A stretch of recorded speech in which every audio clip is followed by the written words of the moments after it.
What up? Hello. Hi, everybody. We are here. We are present.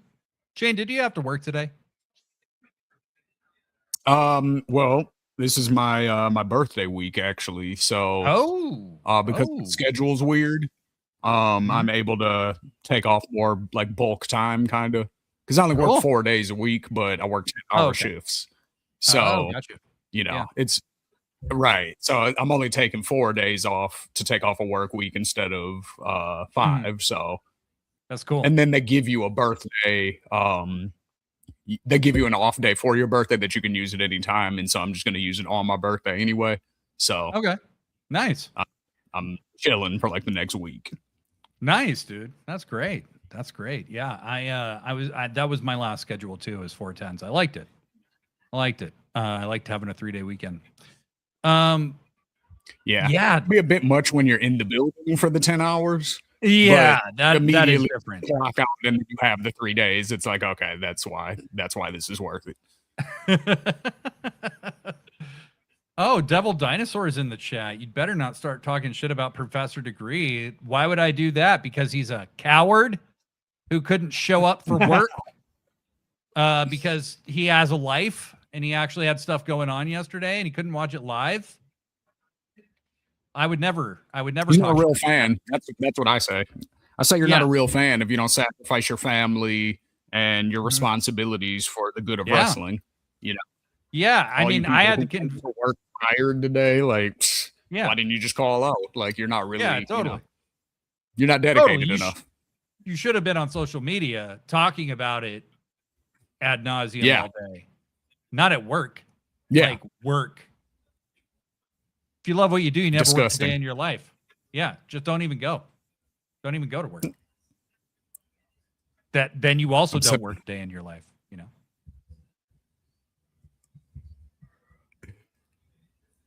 I'm setting them up to make the letdown even bigger down the road. Yeah, that's true.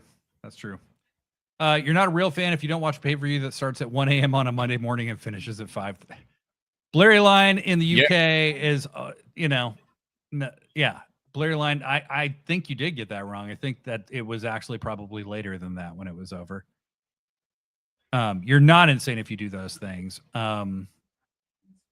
Proper marks forgo everything just to catch a 20-second promo, according to E. Polanco, 27. Yeah. I would agree with that. Yeah, totally. I've literally called out of work just because I knew there was going to be something on YouTube, like being the elite. When it came on, I would just be like, look, boss, I'll get to you. I have other stuff going on right now, This is the premiere. I got to be in the chat. Yeah, exactly. Yeti Malone's with us. Hey, what up, Shane? And hi, Professor Degree in absentia. And no one else. But Yeti, What's happening, Yeti? How you doing? I'm glad I could be here, and I'm glad that I could be here to, hopefully entertain everybody. But I'm right here. I'm sorry. Yeah, it's all right. Yeti forgot. Professor Degree and I do look a lot alike. A lot of people sometimes think I am Professor Degree, but with like beautiful hair. So that's happened a few times. So Yeti's probably just confused. Yeah, E. Polanco, democracy is failing. Sorry, but Kyle Fletcher is talking right now. Exactly. We'll get to it. We'll get to that. It's all about priorities, really. When you really get down to it. Yeah, better looking, better voice, and better hair. You'd better not replace me with Shane. Well, devil dinosaur. Yeah, I mean, I can tell you this much. Ricochet and Jay Lethal both really like my haircut. Yeah, well, and they really liked each other's haircut. I thought that was really cool. I thought that was a nice. I think we all go to the same barber, actually. Yeah, a little bit of toe touching under the table kind of thing. I liked how they did that, where it was like, so is the lethal? What is it? The lethal swirl or the lethal? I forget what their trio's name is. It's like I think it is. No, it's not the lethal swirl, is it? I doubt it. Yeah. I don't think so. But that would be interesting. The lethal something, yeah. If they end up kind of lethal twist. There it is. Thank you, Blairy. Thank you, Blairy. Yeah, Tino, no, that's not going to happen. I am not going to shave my head in solidarity with anyone. I had a crew cut as a child. My Michigan brother. I totally agree. Yeah, well, it's cool. You guys can agree about theoretical things that'll never happen. Because I'm not shaving my head. Okay. If I go bald, fine. You know, every male on my mom's side goes bald. And I have had my hair much longer than any of them. So I said, if I get to 40 with all my hair. I thought I beat the bald curse in my family because I lasted longer than everybody else in my family. Yeah. So I was like, oh, I passed the age. I'm good. It just started happening a little bit later. That's all. Just a little later. Yeah. That's it. Like all of the uncles, my dad, everybody else, everybody else who went bald, they were bald by 30.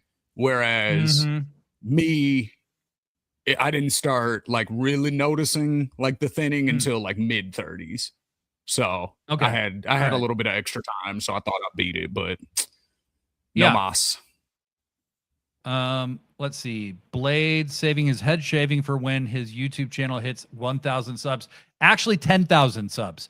But we are trying to get to 1,000 subs because that's like your first, like, hey, you're a real YouTube channel now. So if you guys haven't and you're watching this, please subscribe to the YouTube channel. It doesn't seem to make much difference as to who sees our content. And a lot of people are talking about that now. It seems like YouTube is not as big on the subscriber model anymore, but I want the subscribers. Okay. I need the fucking views. Give me the fucking views, guys.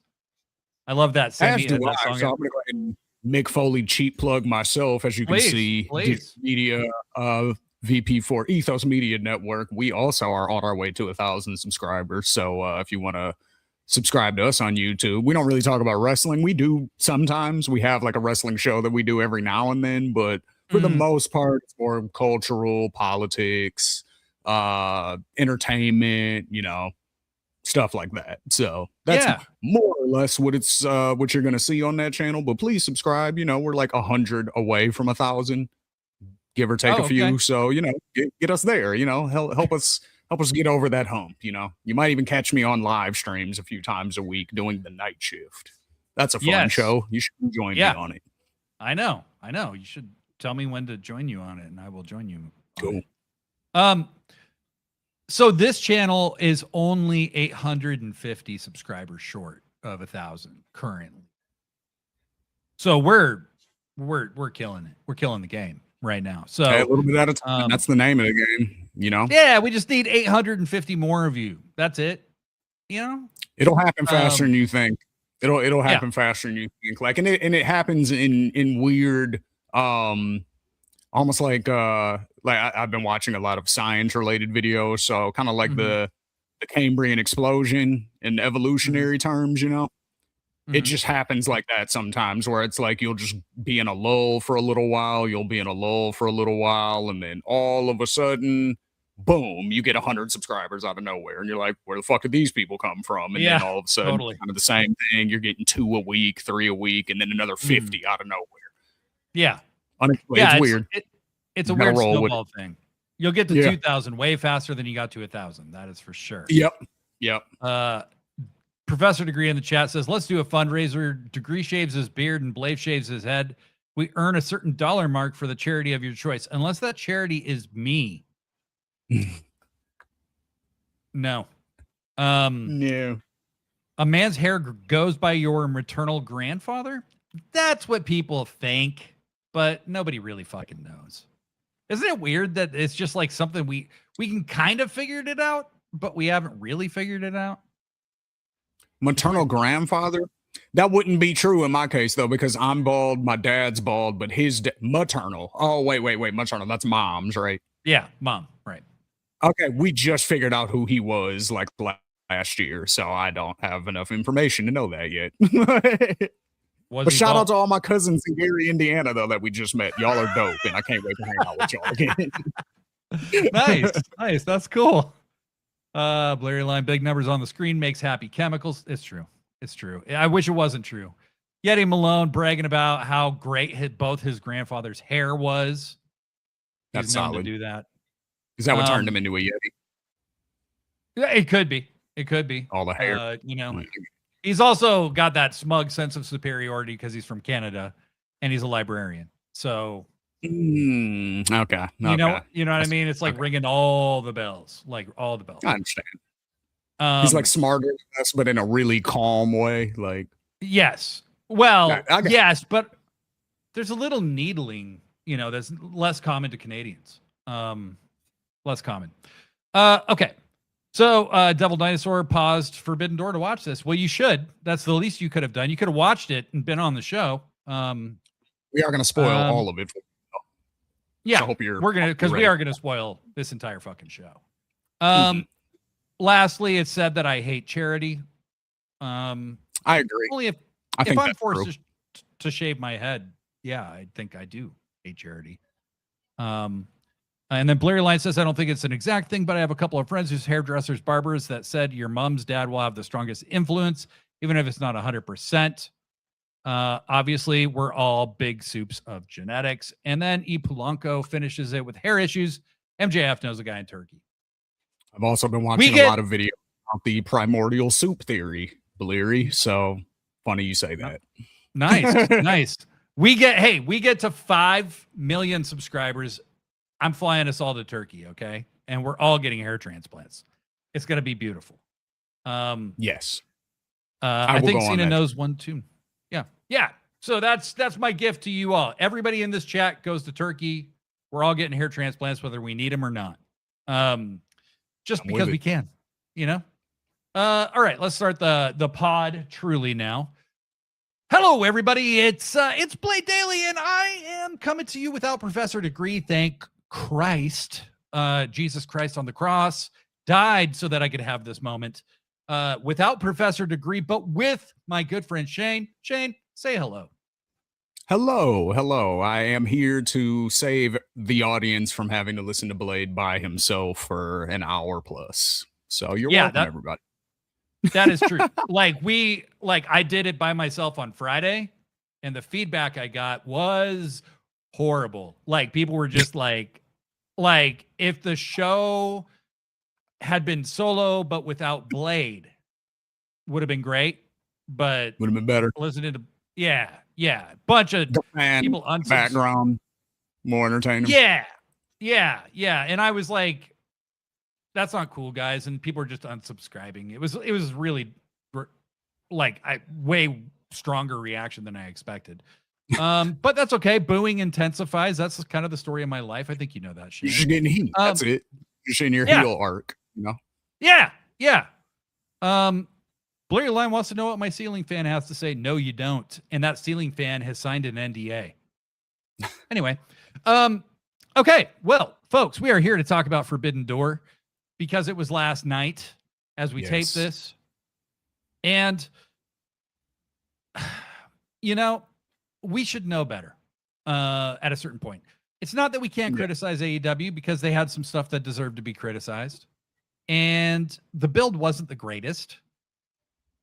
But when it comes time to just put on the show, is there any wrestling company in the history of pay-per-view that has ever delivered as consistently as AEW? I don't think so. I think maybe outside of, the year 2000 WWE, that's probably the closest that we've ever had to a string of hits like this. Because it's been over a year now where they've just been delivering. Their pay-per-views are always good. They historically, I don't remember really watching a bad AEW pay-per-view. Maybe some were not as good as others, but they're always at minimum good. But I don't know. It seems like after they got out of the Death Rider storyline, over a year ago with Mox, keeping the title hostage and everything. Once they put the belt on Hangman, everything's been on fire ever since, it seems like. So, another solid effort. Like you said, we got to learn to trust them. Yeah. Well, and I mean, look, I have a podcast. I talk about wrestling every week. I have to have something, I can't just be like glazing these guys constantly. I still do pretty much, but at the end of the day, like, there, you do need to find the things that could be better and talk about that as well. Same. That said, so yeah, the build wasn't the greatest. We were all talking about, it didn't feel very forbidden. The year before was kind of the same thing because New Japan was doing the G1 when they did Forbidden Door in the UK. And so, I remember Joshi and myself were bringing that point up a lot last year, and thinking, next year will be better. And then it comes to light during, Tony Khan's presser and stuff like that, that visas are a huge issue. And they are a huge issue for anyone who works on a visa in this country, in the United stupid fucking States. It's a real problem because we've shrunk the size of government for no reason. And the people who process that paperwork, there's a lot less of them. So, and I'm sure there's a lot of people who just don't want to come here right now because ICE is fucking with everybody. I think it's a combo of both. Yeah, I think the people who want to come here are having issues getting here, and then there's probably plenty of people who just don't want to come right now. I think it's both. Yeah. And, I also think there's some truth to, look, New Japan is not at its peak right now. It's a different scenario to go back 4 or 5 years when Okada was still over there and Tanahashi was still active, and you had all these performers that you might only get to see once that year. Jay White, was in New Japan. Will Ospreay was in New Japan, so I think that was all a factor as well. As well. So, at the end of the day, all those guys I just named are under contract to AEW now. So in a certain way, AEW is the forbidden door, unfortunately. And I think that's part of the issue too, is I think they really just need to rebrand it. I think the idea is good and they could keep the idea, but they don't need to call it Forbidden Door because for one, everybody knows at this point that all of these companies have working relationships together.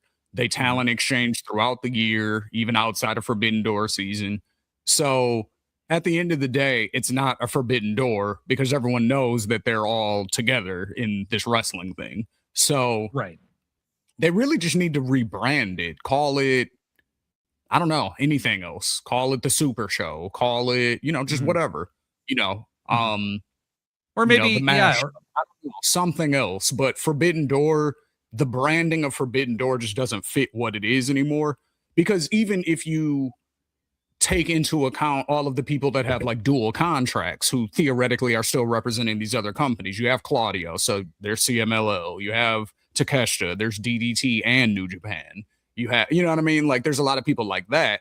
So kind of Moxley, because he's in the G1 and doing shit like that, you know what I mean? So even if he's not signed, he's over there a lot. So he's over there enough to where his group in AEW is affecting stories in New Japan because the whole Shota Umino thing was about his relationship with Moxley. So there you go. You know what I mean? So they just need to change the name, I think. Rebrand it, call it something else, and then it's cool.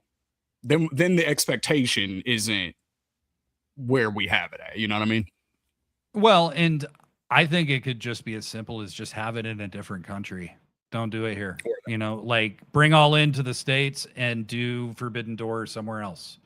That is not as threatening to, go visit, for these people. Yeah. I don't blame anybody who doesn't want to come here right now. Why wouldn't they do Forbidden Door in the Tokyo Dome? Like that would be amazing. Yeah, it would be. Blair Line says maybe the second through probably like the 10th run of NXT takeovers were strong. They were, I agree. They were very strong. And then adds, but this is one a much bigger and more consistent scale with higher stakes. That's kind of what I was just like cutting myself off from saying. Yes. Tino says, was it a good show? Sure. Was it a good Forbidden Door? Debatable. I mean, I think if you include the pre-show, I think if you include the pre-show, it's a good Forbidden Door. Mm-hmm. I ended up feeling satisfied with it. I did want to see more CMLL representation because there was very little, but I think that at the end of the day, they're going to do the Grand Slam show in August with CMLL. And so that's the nature of the relationship is so consistent now that it's just kind of, Tony talked about it. It's much easier to do this with somebody on the same continent than it is with people in Japan, so also that. Yeah. Yeti Malone says Tony has to get his talent MasterCards or discover. No. Tino says, sounds like Yota Tsuji is one of those that doesn't want to come through. Yeah. And hard to blame him.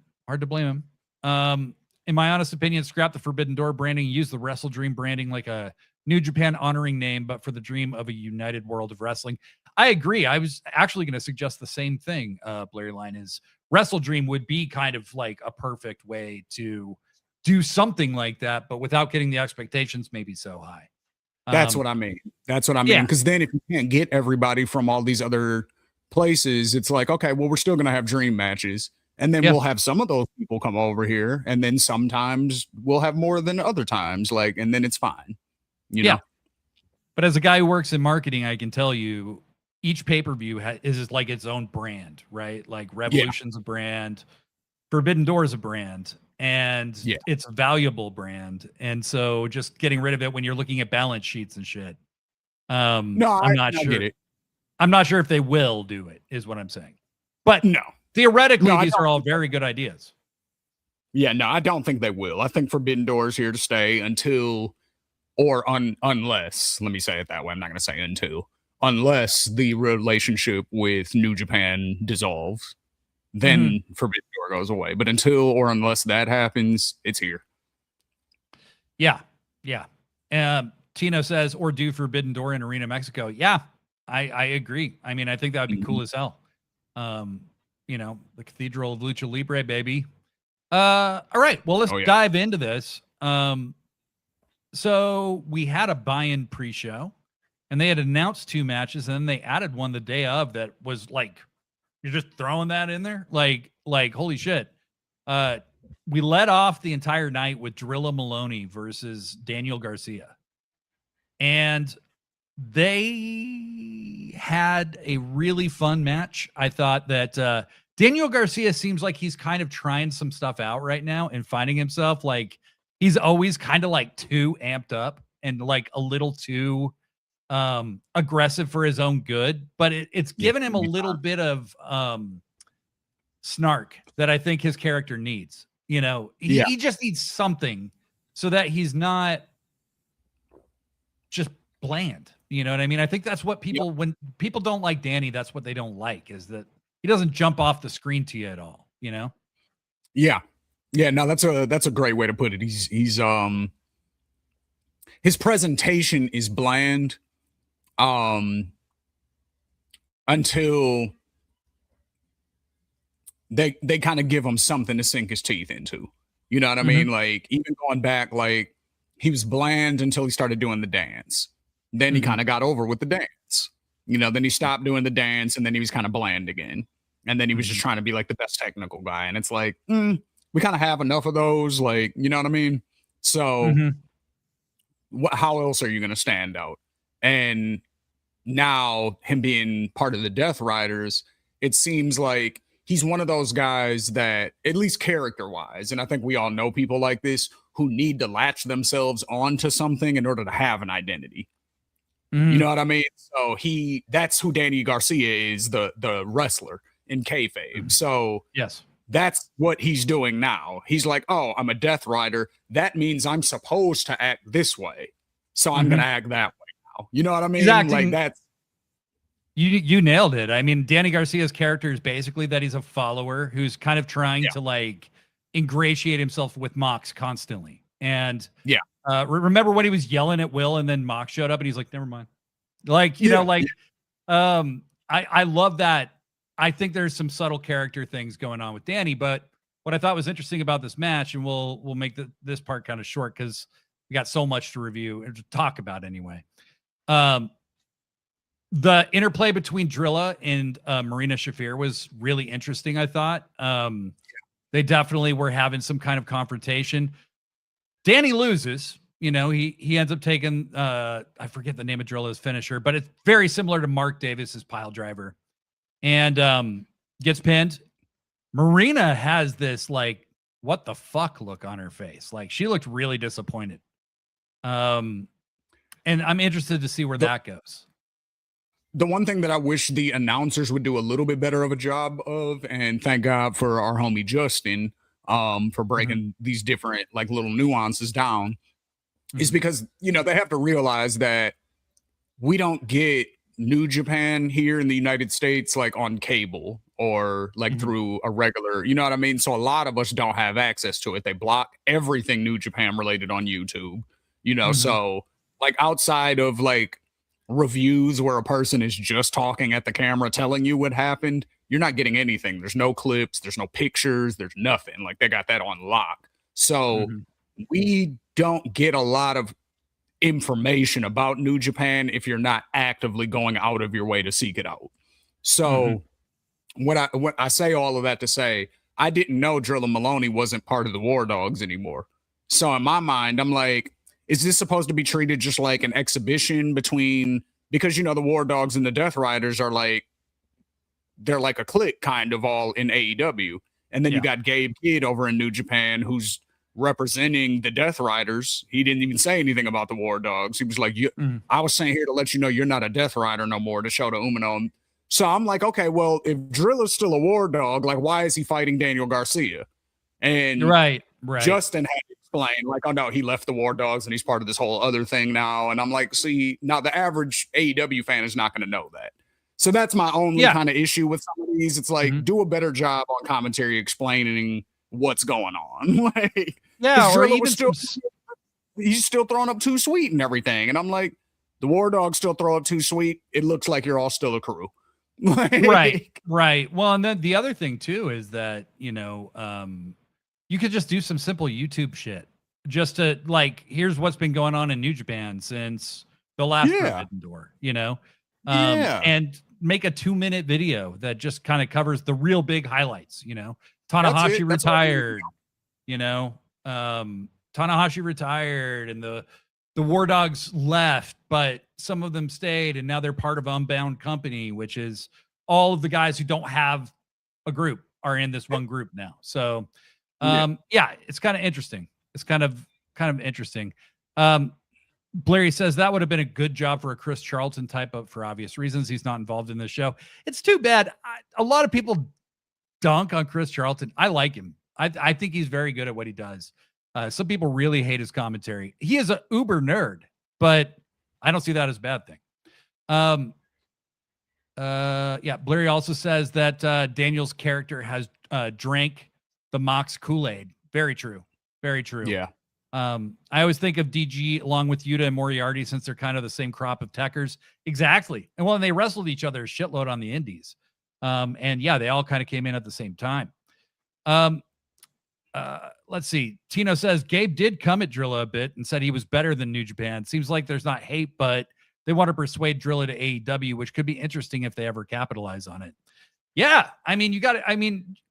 What I like is that, and you and I were talking about this before we went live, is nobody does anything in AEW for just no reason at all.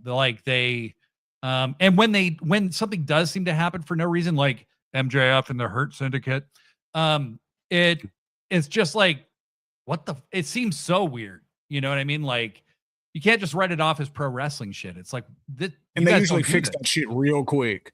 Yeah. That's the thing. When they try something and it doesn't work, they're like, all right, let's go ahead and MJF's gone now. Like, no longer in the Hurt Syndicate. We're going to act like that never happened. Like, they haven't even referenced it since. You know what I'm saying? Yes. Like, they're just pretending like it never happened. It's like, all right, we'll let that one slide. Tino says disappointing Marina probably hurt more than the loss. Probably. Yeah. I wouldn't want to disappoint her either. Hell no. But yeah, they had a good match. It was nice to see Drilla get a win. and really when you think about it, more people see the pre-show than probably see the pay-per-view. So, and that's why I do. A lot of people don't consider the pre-show part of the main show. I do. One, because it's part of the same event. You know what I mean? Yeah. It's literally taking place at the same time. The crowd that's there is going to see all of it, so there's not really and then if it's because people are comparing it to what the other company does, well, guess what? Their first hour's free now too. You know what I'm saying? Before you have to. So, and people don't say, well, that first hour doesn't count. That's the WrestleMania pre-show. That's not part of the actual. No, people say Obafemi beat Brock Lesnar at WrestleMania, end of sentence. So this is the same shit. People are nitpicking, I think, it's just a way to get more people on the show because there's only so much time that companies have when it comes to pay-per-views. Like you rent a certain time slot, basically. Like you have a 4-hour block and you have to get everything you want accomplished within that 4-hour block. So, okay, well, we have 5 hours worth of shit to do, but we only have 4 hours on this block. We're going to throw this first hour. Like, I don't understand why people look at that like it's a negative, I guess. Like, I don't get No. And, ultimately being involved at all is good. And, and that's where all the New Japan and CMLL people picked up their wins. Like that was all basically on the pre-show, except for a few matches we'll get into later. But to me, I became a fan of a few people that I had never seen wrestle before, and that was all on the pre-show. I had never seen Micah wrestle before, and I'm looking forward to seeing her on Wednesday now. I'm not super familiar with Drilla Maloney. I was familiar through like Bullet Club and stuff like that, but I hadn't seen a lot of his stuff. So I was like, okay, I want to check more of his stuff out now. There's a lot of, there's a lot of talent. Even Olympia, I've seen some of her stuff, but this was a good showcase for her. So it's like, I'm becoming a fan of a lot of people and it's through those pre-show matches, so. For sure. Kaylee's in the chat. What up? Hey, Kay. How you doing? Next match was, involved Micah. It was to qualify for the last spot in the Survival of the Fittest match that's going to happen for the TBS title on Dynamite this week. And and by the way, Kaylee was there. Kaylee was there live last night. So Kay, as we're talking, if you want to share some thoughts, please feel free. I'll share them on the show here. Yes, she is very tired, as one might imagine. Make sure y'all follow her on Threads so you can see her hitting her CEO dance. Yes, with Muppet Moné, no less. With Muppet Moné. Yeah. So we then get this qualifying match for Survival of the Fittest, and you get Micah versus Sky Blue, which is a very interesting match to me because it's two very different styles. Fire. Really good. Fire. You and I were in the same group chat and we were talking about Sky should go to Stardom for like a month or something. Of all the people in AEW that I would send her first because she's a real one. She loves wrestling. She would soak up every second of that opportunity. Yep. You know what I mean? But her with Micah was great. And they had a great back and forth. Micah is a very different kind of wrestler than Tekla is. More of a powerhouse. Right. And ragdolled Sky Blue pretty good. Micah gets the win, and I was actually kind of surprised because I thought there was a real chance that Sky Blue was going to win. I thought they'd probably stick to AEW wrestlers for the Survival of the Fittest, but they didn't. And I was actually very, very pleasantly surprised that Micah got the win. And I saw some people kind of bummed that Sky lost. And what I would say is Sky Blue is like one of the MVPs of the women's division because she's so unselfish and she just wants to go out and have a good match and help people get over. And that's what she does. She goes out there. She will have a great match. She'll lose if she needs to. If that's what they're asking her to do, that's what she'll do. I saw an interview where she said, I don't really worry about titles and stuff. Like, I just worry about doing a good job and doing putting on the best match I can. And got to respect that. Well, they're in a really unique position also, I think. People like Sky Blue, people like Julia Hart. I think they're in a really unique position because they're so young. So they have so much time to become stars, like in the sense of, when I say that, I mean like being serious contenders for titles, right? And we have to remember Julia Hart is already a former TBS champion. So we do have to remember that. But I think, like, because neither of them are older than 25, I don't think, right? Julia or Sky? 25, 26, maybe. Like maybe top. 26, like at most. So they have a lot of time. So I think because they have natural support, like a lot of people, just because they're homegrown, because we've seen, the changes in their characters, because we've seen the improvement in the ring, we've seen their first match and then their most recent match, and we've seen the leaps and bounds that, they've both grown in that time. So I think Sky knows that. So she's like, I have time. Like, I'm not towards the end of my career where I have to hurry up and try to accomplish everything I want to accomplish. I have another 15 years.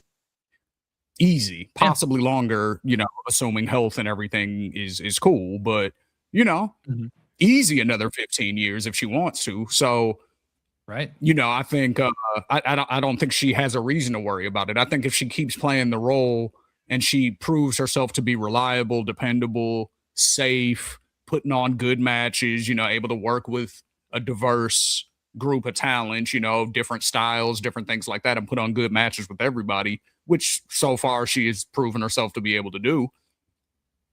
I don't see why by the time she's 30, she's not, a regular in one of the title scenes. You know what I mean?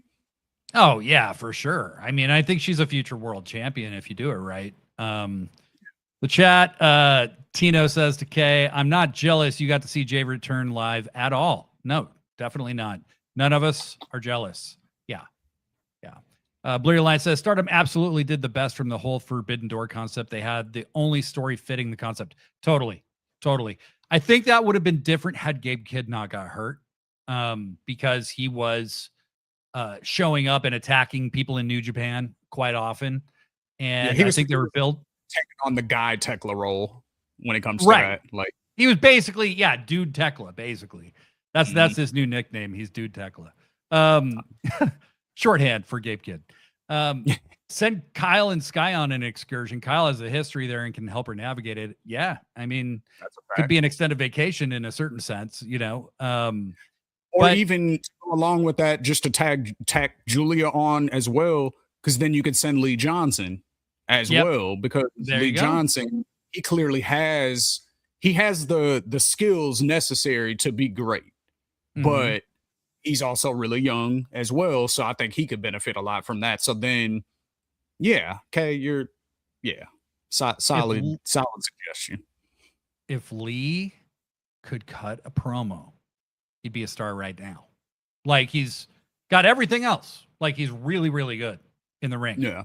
I remember him having that fucking banger with Kyle Fletcher at an ROH Super Show. And he almost beat him. I mean, he really almost beat him. And I would have totally bought it if he did. And in fact, I was biting on those near falls. I mean, it was that good. And realistically, there's no fucking chance Kyle Fletcher's losing to Lee, but they made me believe, and Lee is fucking so good. Blurry Line adding why we got so much Stardom. We have Tekla and Taro Okada's humiliation kink to thank. Yes. I definitely got the impression with the greatest oversell of the year so far last night that Taro Okada really, really loves doing this shit. Mask slap is the greatest thing I've ever seen in my life. It was so great. It was so funny. Oh my God. And he's like cross-eyed and shit. Like, I mean, he got slapped with a fucking cloth mask. Like, the only thing that's more ridiculous that I've heard is the story about Owen Hart bumping because somebody hit him with a bag of popcorn on a house show. He actually took a bump. But that's awesome. Yeah, it's good shit. Larry says Sky Blue is almost that role Dakota Kai had in NXT. She was rarely winning belts or winning matches, but she was 100% the glue of the division. Exactly. That's exactly right. Yeah. But I feel like those people need to be rewarded, though, before it's too late. Like Dakota Kai never got rewarded for it. She was never NXT champion. She was never, she never even fought for any of the world titles, I don't think, ever. She was always helping Bayley. And EO. And so she was never, the person that they were thinking of. And then when she went after the mid-card belt, she lost twice to Lyra Valkyria and then got released. So it's like, and now she's almost 40. Dakota Kai is my age, you know what I'm saying? Right. So it's like, looks very young and very good for somebody who's our age. But that's up there. You know what I mean? You can't do everything that you could do at 27 when you were 40. So that's what I don't want to happen with Sky Blue. I don't want her to just be the glue for her whole career. No, I don't either. Because she's better than that. Right. Larry says, I would see a storyline where Tekla is banned from Japan, so sends the sisters to do her bidding there. That makes perfect sense. Perfect sense. E. Polanco, on that concept, do you think Nick Wayne is improving his stock with his New Japan run? Yes, but I think Nick Wayne's stock is already sky high. I think he's so young. They know they can take their time with him. A couple years ago, the kid couldn't cut a promo. And now he's cutting pretty decent promos already. Yeah. He's bulked up already. This dude could literally retire from wrestling today and train wrestlers. Like, he's that good in the ring. Like, I've seen this guy live at Defy shows. He fucking beat Swerve in Defy. Like, that's how good he is. That's how much trust people have in him. So I think, of course, doing the Super Juniors tournament is great, but I don't think he even needed to do that to raise his stock. I think they already have big, big plans for Nick Wayne going forward. The fact that he was even in an angle with Christian Cage is huge, And then Blurry Line makes a great point. All it shows is that Starlight Kid was a filthy cheater who used a loaded mask. And Yeti Malone adds, Starlight Kid had that Forbidden Door plate on the back of her mask, 100% a loaded weapon. Maybe it was. To keep kayfabe alive, guys. Yeah. I appreciate that, actually. There's key fobs, and then there's kayfabe, and that's kayfabe. Yeah. All right, moving along. We had Divine Dominion defending the tag titles, the women's tag titles, versus Thunder Rosa and Olympia. I would have loved to see this match. My respects to Megan Bain and Lena Cross right now. Give me a second. We all pray. Yes. This is their world, and I am happy to be living in it. That's all I got to say. It's so happy. They just endlessly happy. They're really, really, really good in the tag. I mean, they're just really good. A good combination. I think what I see, like something that happens as you age, and I'm sure Shane, you've had this experience too. You're nowhere near as old as me, but you have aged while you watch wrestling. You watch it differently over time. And what I notice in Divine Dominion is that Megan is by far the superstar. She's like the most well-rounded. She's got probably the highest ceiling as far as her capabilities. But Lena holds everything together for that team. And she takes on that kind of veteran role with Megan. And I think she's helping Megan get better because Lena's been wrestling for like 9 years. I didn't realize that, but she has been. And she's already very good in the ring. Like, she's great. Like, I'm looking forward to the day they feud. That's a tag team that you should break up and have feud at some point, because who wouldn't want to see that? I think that'll happen when Penelope comes back. But that's probably why they're holding her off. Yeah, like Lena Cross, I've said this a few times. And I just am more and more solidified in this opinion that Lena Cross immediately felt like she belonged and immediately felt important, like within a week of her debut. Like, they booked her 100% correctly. Like, she is exactly who she is supposed to be in AEW. Like, they booked her perfect, like chef's kiss to Lena Cross's booking so far, because like they like it never felt like she was somebody like, oh shit, who is this coming from? Like, it just felt like she'd always been there. Like, as soon as she was part of Divine Dominion tagging with Megan, it just felt like she'd always been there. And so it was perfect. And there is no Marty Jannetty of their team, so to speak. No, there is no. You know what I'm saying? Like, that's the thing. Like, they are the Young Bucks. They are the Uso. Like, they're both equally good in different ways. So, like you said, I agree with your assessment of it. So it's like, yeah, it was just so good. And then they both hit really hard. And then you put them in there with Thunder Rosa and Olympia. Olympia's strong as shit. And then oh my Thunder God. Rosa fucking fights like a shooter. Like, she's very similar to like Roosh in that way, where it's almost like Thunder Rosa forgets it's kayfabe and somebody's scared to tell comparison. her. Yeah. Like, you know what I'm saying? Because when she hits, like, her chops, she doesn't even cock back that hard. That's how you know it's like legit. Because she's she's not coming from way back here to throw the chop. She's coming from like right here. It's like, pop. But that shit smacks. It's like, oh, like, and you can tell, like, the wrestlers who are taking it, they feel it. So like, but you forget Thunder Rosa's trained as a shoot fighter as well. So like, that makes sense. MMA and stuff. Yeah. So I love that match so much. Like, I loved everything about it, because it was all believable. Like, even with Thunder and Olympia being like smaller in stature compared to them, just the way they wrestle, like, makes it believable. You know what I mean? I don't want to bring up a certain someone that kind of causes the emotions to flare up, but I think there is a certain someone who I think that's what they're lacking in comparison to somebody like a Thunder Rosa. Thunder Rosa's intensity and just the way she delivers the moves makes it more believable, despite her being small. Right. And I'll leave it there. Right. No, and I think, like, you know, what I liked about Olympia and Thunder Rosa was they went right at them. Like, they didn't act cowed by them at all.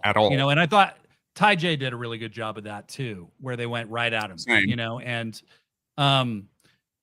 you know, yes, Lena and Megan are huge. They have aura for years, you know, but like, at a certain point, you just got to get them to wrestle you, you know, and it doesn't mean they're going to beat you. Bleary Line says the women's tag match delivered 3 times more than we expected. It got time. I think that was a big deal, is that it was like a solid 12 time yesterday, which was 12 or 15 minute match. No. Yes. All of them got time. Like, that was, Yep. Kay says their entrance was so good. I love that they have dominion over the underworld and the heavens. Yes. Yes. And San Jose and was on fire for the women all night. Yeah. And then I think Kaylee's talking about Cross versus Bane someday, like Godzilla versus Kong. Yeah. Yeah, it will. Bleary says it's Megan is the star. The unstoppable force versus the immovable object. Exactly. Bleary says Megan is the star, but I feel like she's the most influenced by the person around her. The way that Megan is colored by how she works with Penelope versus when she works with Lena. Lena's kind of the tone setter for Divine Dominion. I totally agree with that. It just felt like what they were envisioning for Penelope and Megan. The minute that Megan was put with Lena, the vision was complete. Like, it just, you know, and I think Penelope, the world is wide open to her. Like, I would have loved to have seen her in the survival of the fittest match, quite honestly, because I would love to see Penelope have a TBS title run. She is very good. And you know, I think she had a fan of stables. And I'm a fan of stables. Like, yes, I do want Megan and Lena to have a match at some point, but I also would prefer, told differently, tell it in a different way, but I would rather them have a Hangman Kenny relationship or a Kenny and Young Bucks relationship where it's like, yeah, we can feud and we can have banger matches against each other and stuff, but at some point we're going to get back together. Because I just like stables. You know, I feel like the more stables you have, the more story potential there is, and the more shit there is for more people to do. Just period. Like, that's just, you know, how it works. You know what I mean? Like, because then you can always have, okay, if the head of this stable and the head of this stable are fighting, let's say it's Penelope and Willow. Let's just say they're feuding for the TBS title, right? Okay, well, you have Harley and Chris who are on the Willow side, conglomeration. And then you have, Megan and Lena who can be on Penelope's side. And so then you have matches with Chris versus Megan and Chris versus Lena and Willow versus, and there's all these combinations of matches that you can have leading up to the pay-per-view. You know what I mean? And now everybody has something to do on TV every week. Like that, stables are one of the best things in wrestling ever. So I don't want them to like truly break up, but I do want to see the match. Well, I think like you could even compare it to like Swerve and Ospreay last night, where it's like after the match and at times leading up to the match, you see that the respect is so genuine between them and that there is a lot of love between them, even though they're willing to kill each other to get what they need out of that situation. But in that weird, masculine way, toxically masculine way, realistically.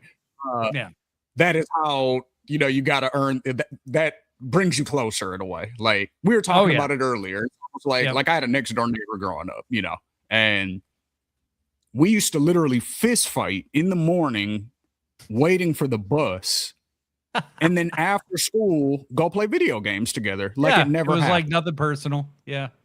Yeah, it was just like, okay, we got to get this out the way because you're getting on my nerves and, whatever. So now it has to come to this. Like, there's no talking it out because we're men and that's wrestling though. But we understand it. That's why it's funny. Yeah. Like, it's like Indeed.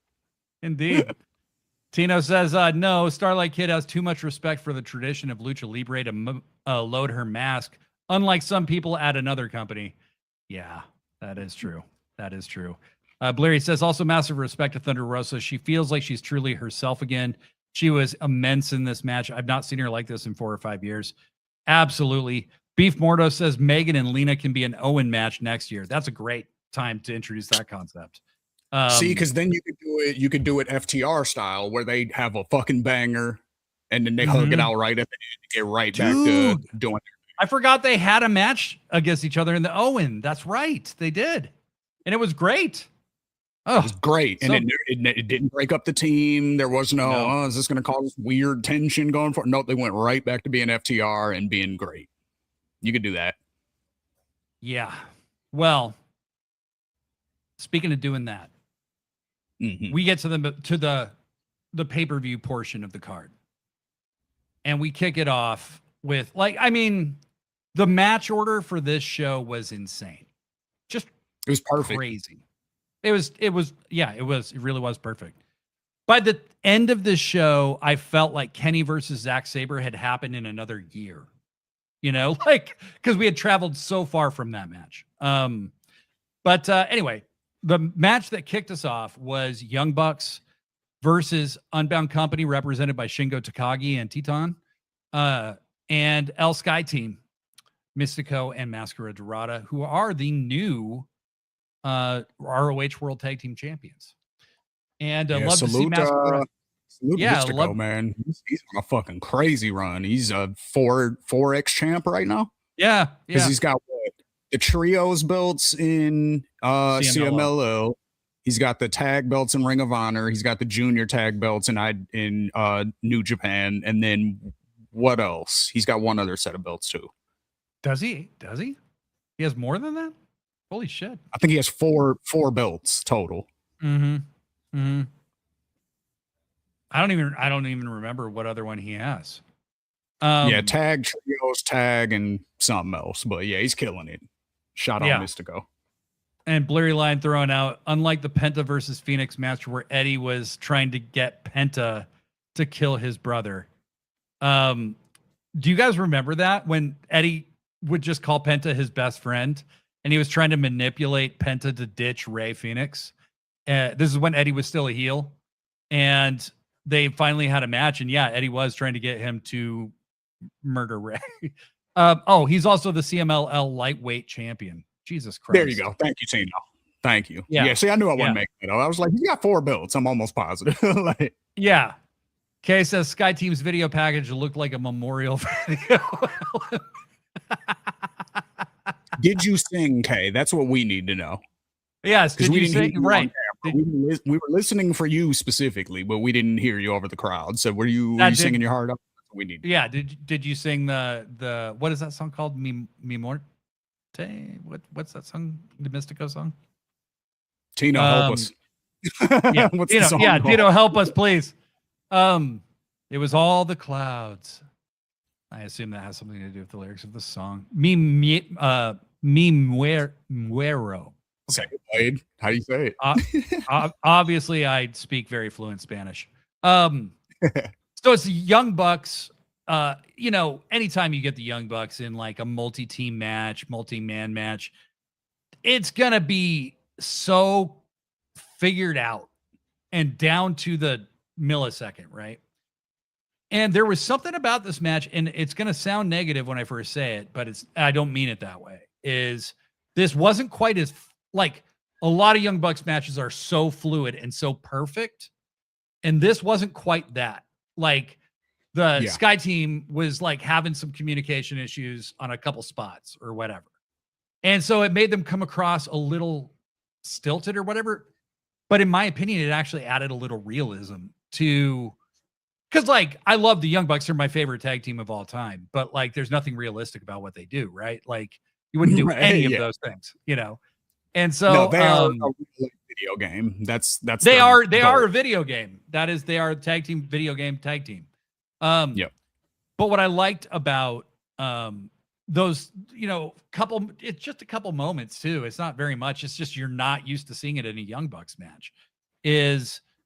There was just a little bit of like somebody was supposed to get like Inseguried off the, or not Inseguried, Hurricane Ronald off the top to the outside, and whoever tried to do it, I think it was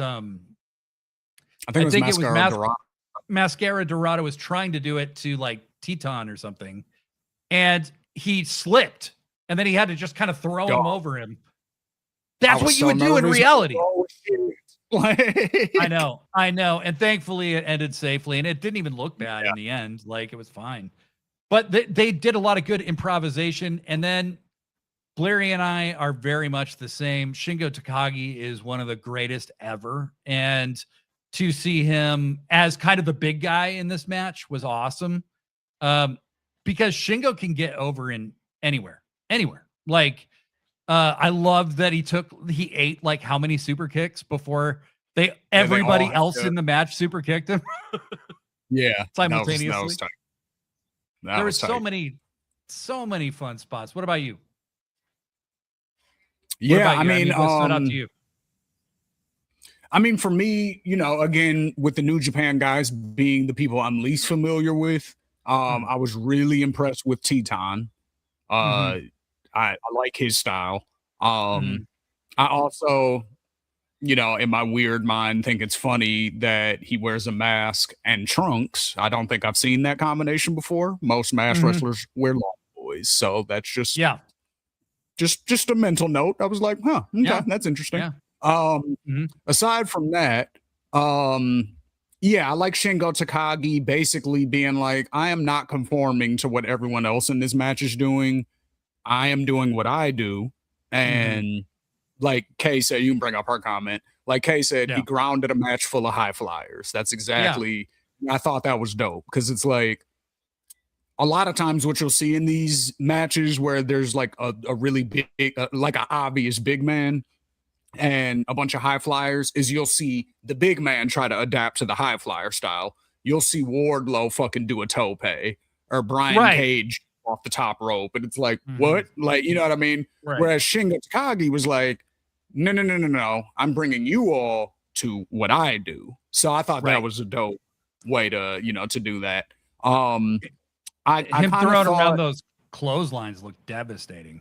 Like, when it hits him on those smaller dudes, it's crazy. I thought the CMLL guys were gonna win. I did just too.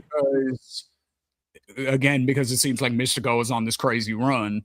But I do think if we're incorporating, if we're treating Forbidden Door as part of canon and not as like its own thing, then it makes sense for the Bucks to win because they're going after Cope and Cage for the tag build. So they need, you know, a big win to kind of stake their claim in that. So, so initially I was a little bit like, did the Bucks really need that win? But then when I thought about it, I was like, actually, yeah, they kind of did need that win. So, yeah.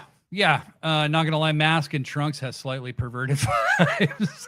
you feel me, Blair? That's why I was like, yeah. And all black, huh? All right. Yeah. But we're going Porto says Teton was very impressive. I agree. The match felt more disjointed than the normal Bucks match. That said, I think Sky Team Bucks has potential for a long-term feud. Once they click, they will be magic. Totally. And you know, like Mystico is a fucking legend. All right. I love this man. When he enters the arena, there's a totally different feel to the entire presentation, right? He carries that aura. He is one of the greatest draws in the history of wrestling. He is the greatest draw, probably, of the 21st century in wrestling in any country. Like, that's how good Mystico is and how popular he is. But he's never been super crisp. Like, he's just not that kind of guy.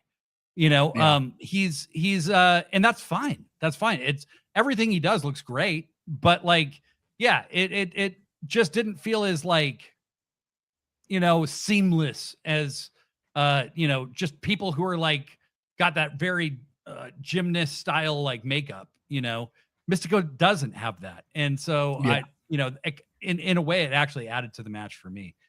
Sky Team and Bucks could be better than Penta and Ray feud with them. Yeah, I mean, they could be if they were given you know, time to really build it into a rivalry. They could do some crazy shit that would be truly memorable. Escalera de la Muerte win. Okay, I saw an Escalera de la Muerte match between the Bucks and the Lucha Bros at the first All Out live. The scariest match I've ever seen live. It was terrifying. It actually wasn't that fun. Because you realize when you're seeing it, how much danger these guys are putting themselves in, and how just one minor misstep could like end a career so easily. So I was literally just tense, like full of nervous tension the entire time watching that match. So to go back to your earlier statement when you said how you watch wrestling a lot different when you're older versus when you're younger, that's the difference right there for me. Is I'm looking at stuff like I just watch it totally different, like, because it's like, I don't know, like, not in like a parasocial way, but I care about them as people, right? Sure, of course, yeah.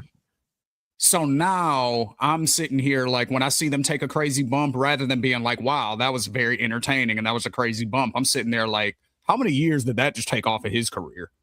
Because he had landed so awkwardly, and you can't just, you know what I mean? Like, that's how I'm watching now. Or like when I see like super overly muscular dudes, like I make this joke in our group chat all the time. I'll be like, I hope they're taking their steroids safely, because we've seen how many people who didn't do that and it ended bad for them, you know?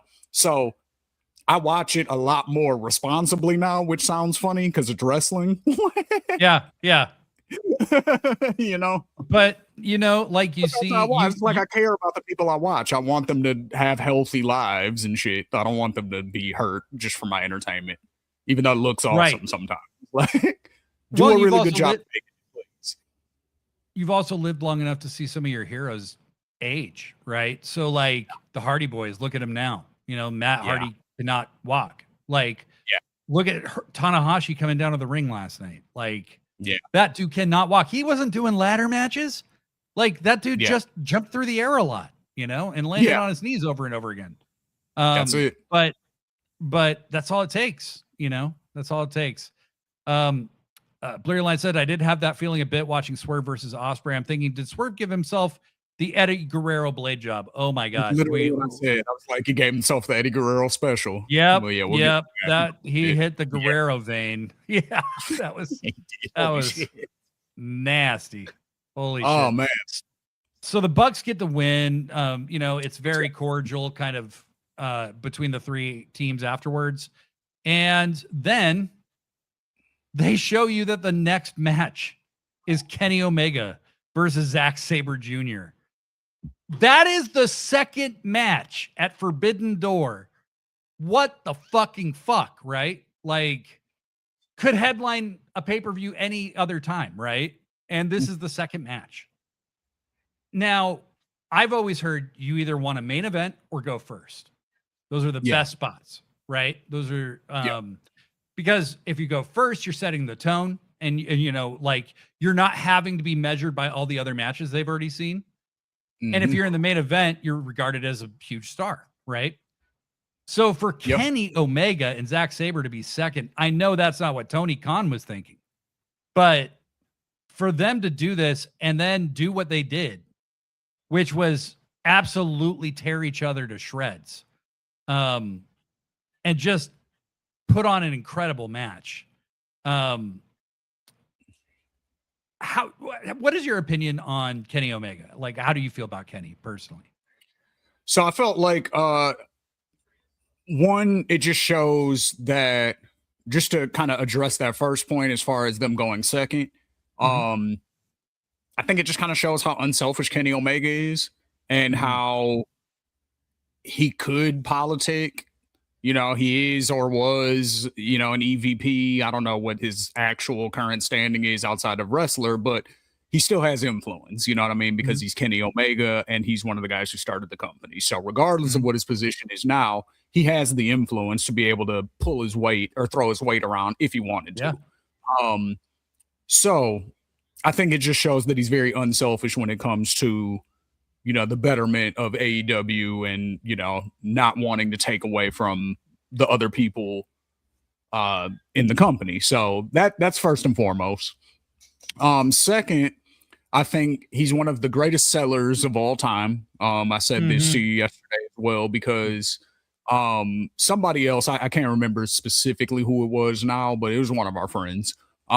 They mentioned how Kenny was looking kind of gassed over the last few weeks, like after, you know, a brawl segment or even after some of his matches, he looked like hella gassed and he'd get on the mic and be breathing all hard and shit. And it's like, damn, like, or even Kenny after a little brawl or something. Yeah.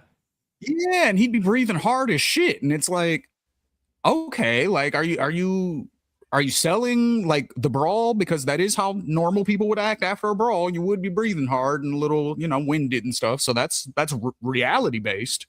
But you're Kenny Omega and you have 1 hour classics, you know, in your sleep. So like, what is it? But then yesterday, I think it just showed us that no, he's just a great seller, because he didn't look winded in the match yesterday until he was supposed to look winded for the story. You know what I mean? Like, once the announcer started acknowledging it is when he actually looked winded, but that was halfway through the match, you know? So no, I think Kenny's one of the greatest, man. Like I'm very happy that AEW is a thing so that I can get to enjoy how good he is. Cause I always heard about him when he was over in Japan and, you know, when he was doing different stuff with, you know, Ring of Honor a little bit, but mainly like his Bullet Club run and stuff like that. Like, I was always hearing about him, but I never got to watch. So it's like, to experience the greatness that is Kenny Omega, you know what I mean? And then same with Zack Sabre Jr., bro. Like, it's the same thing with him. I always heard the name, always heard how great he was. He was killing it over in Japan. You know, he has a style that I really like, you know, like the really technical submission-based people. Like, I really like that style because not everyone can do it well. You know, a lot of people are very boring when they wrestle like that. So if you can do that in an entertaining way, it's incredible. And Zach is probably the best at that. Like, you know, I don't think I've ever seen it. I don't think I've ever seen anybody better at that. No. Yeah. I don't think so. Yeah. Like that was part of Dan. I'm sorry. Go ahead.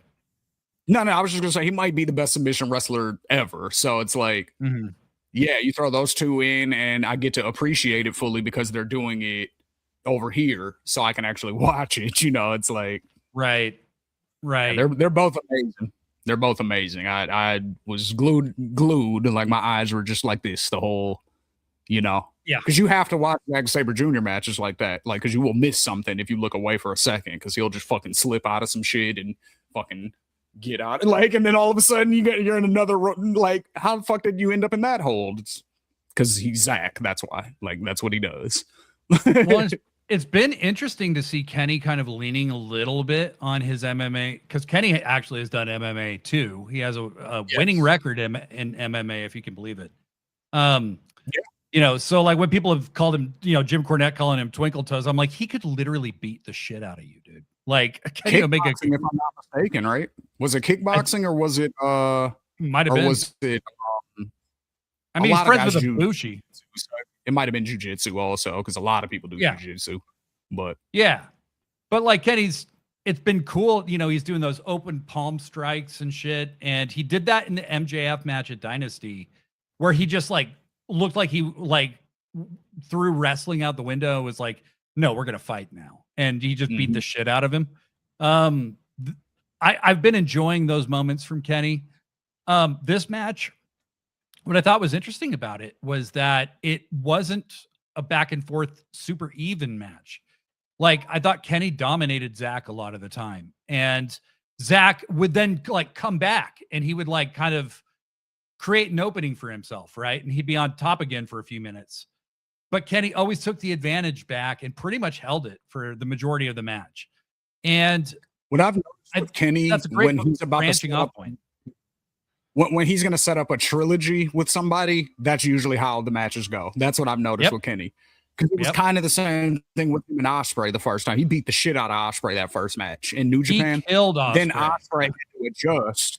And then Ospreay beat the shit out of Kenny in that second match. And now this third one that we all are assuming that they're building to will probably be the most even of the three, because now they both know each other. I see the same thing kind of happening here.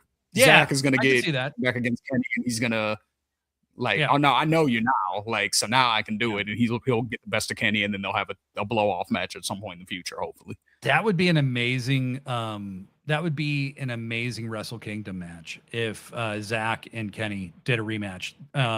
I would love to see them do more together, because their styles are so different that they're very complementary in that way. Yeah. But this is the best Kenny's looked in the ring so far. I mean, like since the diverticulitis almost got punched out of his body. See, that was the issue. That was the issue right there. Zach didn't do any submissions to the diverticulitis. You know what I mean? He did. It's a classic mistake. Based offense. He's from the UK. He's a gentleman. You know, I mean, he's not gonna put a submission on his diverticulitis, but he should have. Well, welcome to America, buddy. We're ruthless over here. You gotta.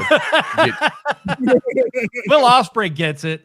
Blair Line says, if you told me Kenny versus ZSJ is the main event of Wrestle Kingdom, I'm ecstatic. We got it second. Yeah, exactly.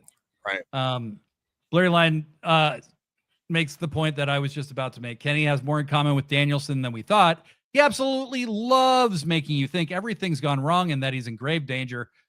Here's the cardinal rule that I have with Kenny Omega. He is my GOAT. He is my favorite ever. Okay. And he's absolutely, positively, in every regard, if he's saying something publicly, it's a lie and he's full of shit. He is always lying. And I have to believe that, because otherwise I'd be trembling for him all the time.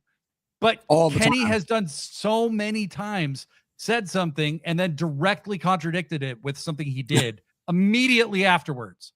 Like, I don't know if you guys remember this, but my favorite thing Kenny ever did, the ultimate troll move that Kenny ever did, was after they got suspended for Brawl Out, the Elite came back. And Kenny was talking to SportsIllustrated.com, and he says, you know, I just hope we can all put the thing in the past. I hope we can all just start to move on and maybe at some point work together. They were in Chicago that night.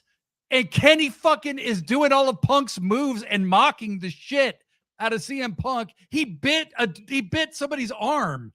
Like, Kenny is so full of shit, and I love him. They're one of them so blew full the of shit. Lariat spot. Yeah. Oh my God. It was so fucking funny. It's one of the best trolls I've ever seen. Oh, yeah. I loved it. Punk will never be able to get them back because they're funnier than he is. Punk's not funny. He's just like, he takes everything too seriously. E. Polanco, Omega's angle and Ospreay's angle in Forbidden Door has me fully convinced that MJF drops the title to Kenny at Redemption and the passing of torch match with Ospreay at Wembley. I'm hearing more and more people say it all the time, and I think so as well. Like you saw MJF is clearly hurt. He really didn't do very much in that match. They did such a great job of kind of keeping him out of the mix last night as far as the physical stuff. But my God, heal up, but you need to drop that title so that you can rest up and maybe have a match at All In. Another thing this match, Top Larry, was that ZSJ honestly should never have left the main event scene in New Japan. He's just far and above almost every other wrestler in the world. He really is. He really is. He beat the shit out of Gabe too in their Wrestle Kingdom. Yeah, he did. Oh, Kenny? Yeah. Oh, Kenny. Yeah. Yep. Yeah. He did.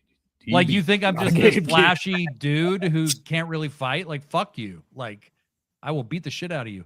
Do you still see Omega going into All In as champ, or is he the first contender afterwards? He's champ. I think Kenny's going to have a very brief run with the title. I think that's the smartest thing to do at this point because he has had to take some unscheduled breaks. But, if he's champion, maybe 1 or 2 title defenses before All In, that seems manageable. And then he can go crazy with Ospreay in the rubber match. And Will wins the title from his greatest rival in his home country in Wembley. That's going to sell tickets, because that's the other thing. I've seen plenty of like American Mentor or North American Mentor, you could kind of say, because it's those are always the two that were compared. It's like Will Ospreay's the next Kenny Omega. Like and now at this point it's who's better between the two. Like he's caught up to where Kenny is, so now who's better? You know what I mean? So that's the part of the story too, because they've kind of put the beef behind them. Like they're friends now, and it's a competitive thing now. It's that competitive fighting Japanese spirit, you know what I mean, that they both learned in the dojo. Like that's what this match is going to be. It's not about like I fucking hate you. Yes. Well, I have 2 theories as to what could happen here. So MJF versus Briscoe is Wednesday, right? Yeah. And he's clearly hurt, So and MJF always loses when he's unprepared. Yes. Good point. Great point. So do they take the belt off Max this Wednesday and put it on Mark and have Mark defend against Kenny in Montreal, and Kenny turns heel to take the belt off Mark? So I was thinking either that. Yeah, I think it has to be Kenny, I guess. Because I was thinking somehow you turn Ospreay heel, like having him maybe fully commit to being a Death Rider. You know what I'm saying? And he somehow, but that doesn't fit for the story. Like there's no way to make that happen at All Out or All In, whichever one it is. So yeah, I think you have to do it with Kenny. Kenny has to be the one. But I guess how do you turn Kenny heel though? Like that's I know one way. You reunite him with Don Callis. Is he, or is it, do you just have a thing where he's like, he knows he's near the end of his career, so he's so desperate to get the title back that he will take shortcuts that he normally wouldn't take. Like, even if that's not going back with Callis, maybe he low blows Mark Briscoe in an act of desperation. Right. And maybe Kenny's not, again, all motivation based, like we were saying, because they don't do just, for the most part, they don't do straight up heels and baby faces. Everyone is working off of their own motivation, and you can either agree with it or disagree with it as a fan. So with that being said, it could be a situation where Kenny is not overtly being heelish, but it's like a desperation thing because he knows like I'm nearing the end. So okay. Low blow to Mark Briscoe when the ref's back turned or whatever. 1, 2, 3. He doesn't feel great about it, but he's the champ and he'll do what he's got to do to keep you know what I mean? You could do something like that too, to where it's like, I don't think people want to boo Kenny either. Yeah, that's the hard part. But Kenny is showing some signs of that manic freakazoid like heel guy. He even did in the match last night. There's certain things that certain facial expressions that he has when he's a heel that he doesn't usually do as a baby face that I noticed last night. That's true. Catching up with the chat, we were one abdominal stretch away from catastrophe. Yeah, I mean, like, hey, look, he did an octopus stretch to Kenny on a table. It's 10 times worse on a table. Nobody knows why, but it is. Tino says, I'm upset we didn't see Kenny on a stretcher. We're so used to it. You know, we just come to expect it. Like, it's comforting. Blurry Line, I'll take my world title shot this Wednesday as MJF's actual kryptonite. Hopefully this time he at least heard it, so he doesn't show up and didn't know the match was going to happen. Beef Mortos, did Will have Don Callis in his corner during their second match? He did, and he hit Kenny with a screwdriver, if you'll recall. So I think there's a lot of ways this could go, but I think you may recall the first time Kenny won the world title, he won it by joining Don, and they literally revealed their partnership during the match, and he hit Mox with, I think, a microphone. So that was slightly before I started watching. So okay. So but so if you same issues. Okay. Like Kenny was tripping about, like, he had already tried to win the world title and lost a couple times, and so that was the impetus for him to turn heel. And so I'm wondering if that'll be the impetus this time. No, I think the motivation stays the same. The only part I'm iffy on is if he rejoins with Callis. Yeah. Only because why the fuck would you do that? You know what I'm saying? Like, if this man has screwed you over so many different times, like over the past few years, like again, AEW does a better job of making their character motivations make sense. So they would have to do some hella storytelling to make it to where Callis and Omega could be cool again after. You know what I mean? Oh, there was so much to be done with the Young Bucks before that was believable again. Same with Hangman, like, you know what I mean? Like Jack Perry, like all of these loose ends had to be tied up in a way that made sense before they could all be the Elite again. Right. So I don't know if with all the changes that have to happen with the title and everything, I don't know. Like they'd have to, I'm not going to say it's not possible, but they would have to do some crazy storytelling in order to make that make sense. I think he could be a heel without this, for sure. Oh, I do too. And, you know, you had said before we went live, you said this so well, that AEW is very character motivation based. They're not like, there's very few like just heels and baby faces. There's a lot of tweeners who can be motivated in one direction or the other, depending on the circumstances. And maybe you relate to somebody as a heel in one situation, but as the baby face in another. And that's what's so great about AEW. You know, it's totally different than almost any North American wrestling I've ever seen, you know? Larry Line says, all in Wembley tradition says the protagonist must be conflicted during the world title match. MJF with Cole the first time, basically wondering if his friendship is more important than the world title, literally saying Adam can take the title because he didn't want to lose his friend. Danielson conflicted between continuing to fight or keeping himself healthy for his family at ringside. We are going to have a moment where Will and Kenny have moral dilemmas and opportunities to cheat. Big time. And yeah, I'm not sure Kenny goes super mega heel, because if he's only going to be champ for 1 month, what's the point of that? You know? Right. That's what I'm saying. I think it might be more of he's desperate because he knows it's nearing the end and he's not willing to all the way accept that, even though he knows that's the reality. So he's getting more and more desperate, and it leads him to doing heelish things. Yes. You know, I could see that being the story more, where it's like, come on, Kenny, you're better than this. Like, what are you doing, man? Yeah. Like where the fans are reacting to him like that, and he's looking out like, I know y'all, but I need this belt though, y'all. Like, you know what I'm saying? Like, yeah. Blairy says Mox is obviously going to be involved, maybe giving Will a chance to cheat that he doesn't take. Kenny might be the one who does take it. Yeah, and that is a parallel to their second match, because Kenny could have cheated to beat Will and he didn't, and then Will cheated to beat him. So, you know, kind of, and you know, when Moxley walked into the room where they were talking to each other, he said, "We've all got skeletons in our closet." Can you bring up Beef Mortos' comment also? Because I think that is Yeah, right there. I think that is probably the most likely way that Callis and Kenny could rejoin each other in a way that makes sense. I think this is the best shot. Yeah. So Beef Morto says, I think Kenny rejoining DC has to coincide with the inclusion of the DC family. So they both desperately falling into each other's arms. Yeah. If there's like a civil war in the Don Callis family or something, and it's just Don and Kenny, that's what I kind of see more of. And so a lot would have to happen.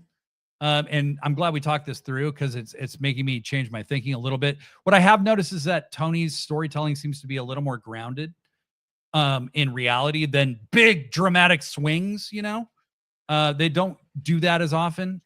So we'll see. But yeah, when Don loses control of everything, he goes back to what he knows works, his most reliable cash cow. And look, Don Callis, his whole thing is that he's not over Kenny Omega. Like every time Kenny's name comes up, Don just goes into a rage. He has been for years, because he's been trying to replace Kenny Omega with everybody else, and it hasn't been the same. Because if you think about it, Don Callis is yet to bring the world championship into the family since Kenny's left. No one has been the AEW world champion. They've been other world champions. They've been IWGP world champion, stuff like that, but they haven't been the AEW world champion. So ever since Kenny left, they've had every other belt except that one. They've had the trios, TNT, international. They've had Continental. They've had every other title except the world. So if he wants that world title, he's got to go back to Kenny. And I think it does coincide with the implosion because they're already planting those seeds. Like, we've already had two leave, two of the main hitters. We've already had both of them leave. So you got Takeshita's gone, Andrade just left. We'll get to how that happened, when we get to that match. But then you also have how they've been treating Roppongi Vice. They're gonna leave because they're being shit on. Like, you get out of here. This isn't about you right now. Blah blah blah. And it's like, well, I thought this was Don Callis family segment. We're part of the. Are we not part of the? Right. You know what I'm saying? So they're gonna. You saw Trent in the background when they were picking the team. Yeah. And Trent was like, "What about? What about me? Yeah. And then last week when they were cutting the promo when MJF was like, "Yeah, whatever, kid," to Kevin Knight, like Callis made Trent and Rocky leave. He was like, "You guys get out of here." Callis made them leave. So it's like, okay, so you're disrespecting them. They're going to leave. Andrade just left you. Takeshita just left you. There's obviously issues between Kevin Knight and Kyle Fletcher. They have been having this kind of weird tension probably over the TNT title because Kyle Fletcher's like, "That's my belt that you're carrying." And he's like, "Well, I got it now, bitch. So what's happening?" You know what I mean? Yeah. So they got that thing going. Yeah. Okada wants a world title shot. So that's going to be conflict with him and Kevin Knight. So like literally everyone that's still there has a reason to not like someone else. Yeah. And then Kyle Fletcher, Mark Davis is going to go with Kyle Fletcher because that's his boy, and that's why he's there in the first place. So that's his boy. Jake will likely go with them too because he tags with Mark Davis. Everybody breaks up. Who do you have left? You got to go back to Kenny. Well, yeah. Jake could stay and be the muscle for Kenny too. I mean, like he could, but it could go so many different ways. But Blurry makes a great point. I think TK switched to a more realistic storytelling vibe after the Devil storyline, and the various hostile takeover storylines didn't work out. I think you're right. Tino says Rocky Romero is always the Rodney Dangerfield of the group. He has no respect. Next match for the Continental Championship, Jon Moxley of the Death Riders defeated Bandito, which I expected, right? What a match though. For them to have this kind of showing right after Kenny versus Zach was pretty tall order. And when was the last time you saw Jon Moxley get press slammed by somebody? I mean, like that. I think, and this is where the Styles makes matchups thing comes into play a lot because, like you said, they had to follow Kenny and Zach. They had just as good of a match, I will say, but presented completely differently. Yes. Oh, absolutely. different wrestling match than the one we had just seen, but equally as good. That's hard to do.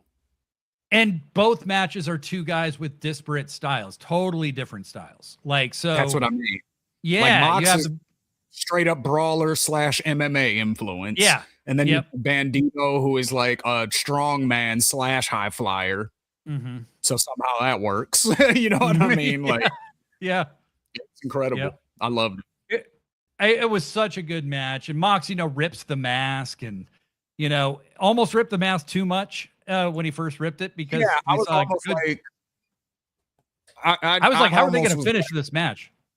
Yeah. Like even one of our friends, Chrissy, she was like, I don't want to see his face, because it's like, it does kind of take away from the mystique, you know what I mean? Like of the character, like, and who they're, and that's the way he wants to be presented. So I want to respect that also. Like, a lot of those luchadors, they are never unmasked in public. They never take pictures out of their mask. And part of that is tradition, but some of that also is to maintain some anonymity so that they can live a regular life. So, you know what I mean? Like, that's part of it too. Like, so, I want to respect that as much as possible. So it made me feel weird, I'll say, to see that much of his face exposed. I was just like, this is kind of uncomfortable. Like, yeah. Well, and he covered up pretty quick. And then thankfully, as Tino points out, Mox knew he was going to give Bandito a crimson mask anyway. So Mox pile drives Bandito on top of the diamond plated stairs. Bandito's bleeding buckets. And, and, he came out in all white. So you're like, well, okay. Like, we know where this is going. Mox, I don't think Mox ever actually bled his own blood in this match, but his head is covered in Bandito's blood. Yep. I don't think I've ever seen that quite the way it was. Bandito. It was, usually, unless they'll do that spot where they'll take the blood and then wipe it on themselves to, like, do the war paint thing, you know what I mean? Conquering my enemy, that type of thing. No, this was just naturally leaking all over the place. Yes. And there's quite a few bloody spots like that last night. Yeah, it was really, really cool. And Mox gave Bandito a lot, I mean, I think Mox is a big fan, and really trying hard to get Bandito over. But Bandito's, like, notice, like, even if he's not on TV very much, he's on every pay-per-view because he's that good. Like, you have to have him. Like, he reminds me so much of, like, Kenny Omega in, like, 2017, 2018, where he's just at his absolute physical prime and he can do anything, like, or almost like a 205 Live Neville pack when he was Neville. Right. Like, where he can do anything. Just anything he even thought about. He was like, okay, I'm going to just do this now, and I'm going to flip 8 times before I land. Yep, here we go. Done. Done. Yep. Yeah, versus Mustafa Ali, those matches. Oh, my God, they're so good. Tino says, I love this match, but Bandito's got to stop taking L's. I agree. I think he's taken enough. He's taken 3 consecutive singles losses on pay-per-view. He lost to Andrade. He lost to Swerve. And, well, no, he didn't lose to Swerve on... No, he did lose to Swerve on pay-per-view. And then he lost to Mox. So it's not like he's losing to jabronis, but at the same time, he is the ROH champion. I think if you want that to mean something, you got to probably stop having him lose so much. Well, I think because we were kind of talking about this earlier with Mercedes, how sometimes people would make the Mercedes Hogan joke, right? And we were like, it's actually not realistically at that point, anywhere really even close to it with Mercedes. Because for one, she will lose big matches. She did it even during her big reign. She never won the world title. So that's one thing. She dropped all the belts, in losses. So that's another thing.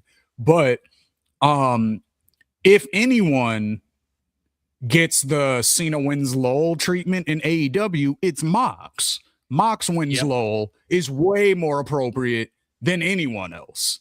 Like, that's kind of my only issue with Mox matches is he is so protected to where it's like you know he's gonna win. It's like it's so, you know, that's the only issue I have with his matches. It's like, you know, going in like Mox is winning this. It's just, how is he gonna win? Like that's my only problem with Mox matches. There's not enough unpredictability with it because he wins so much.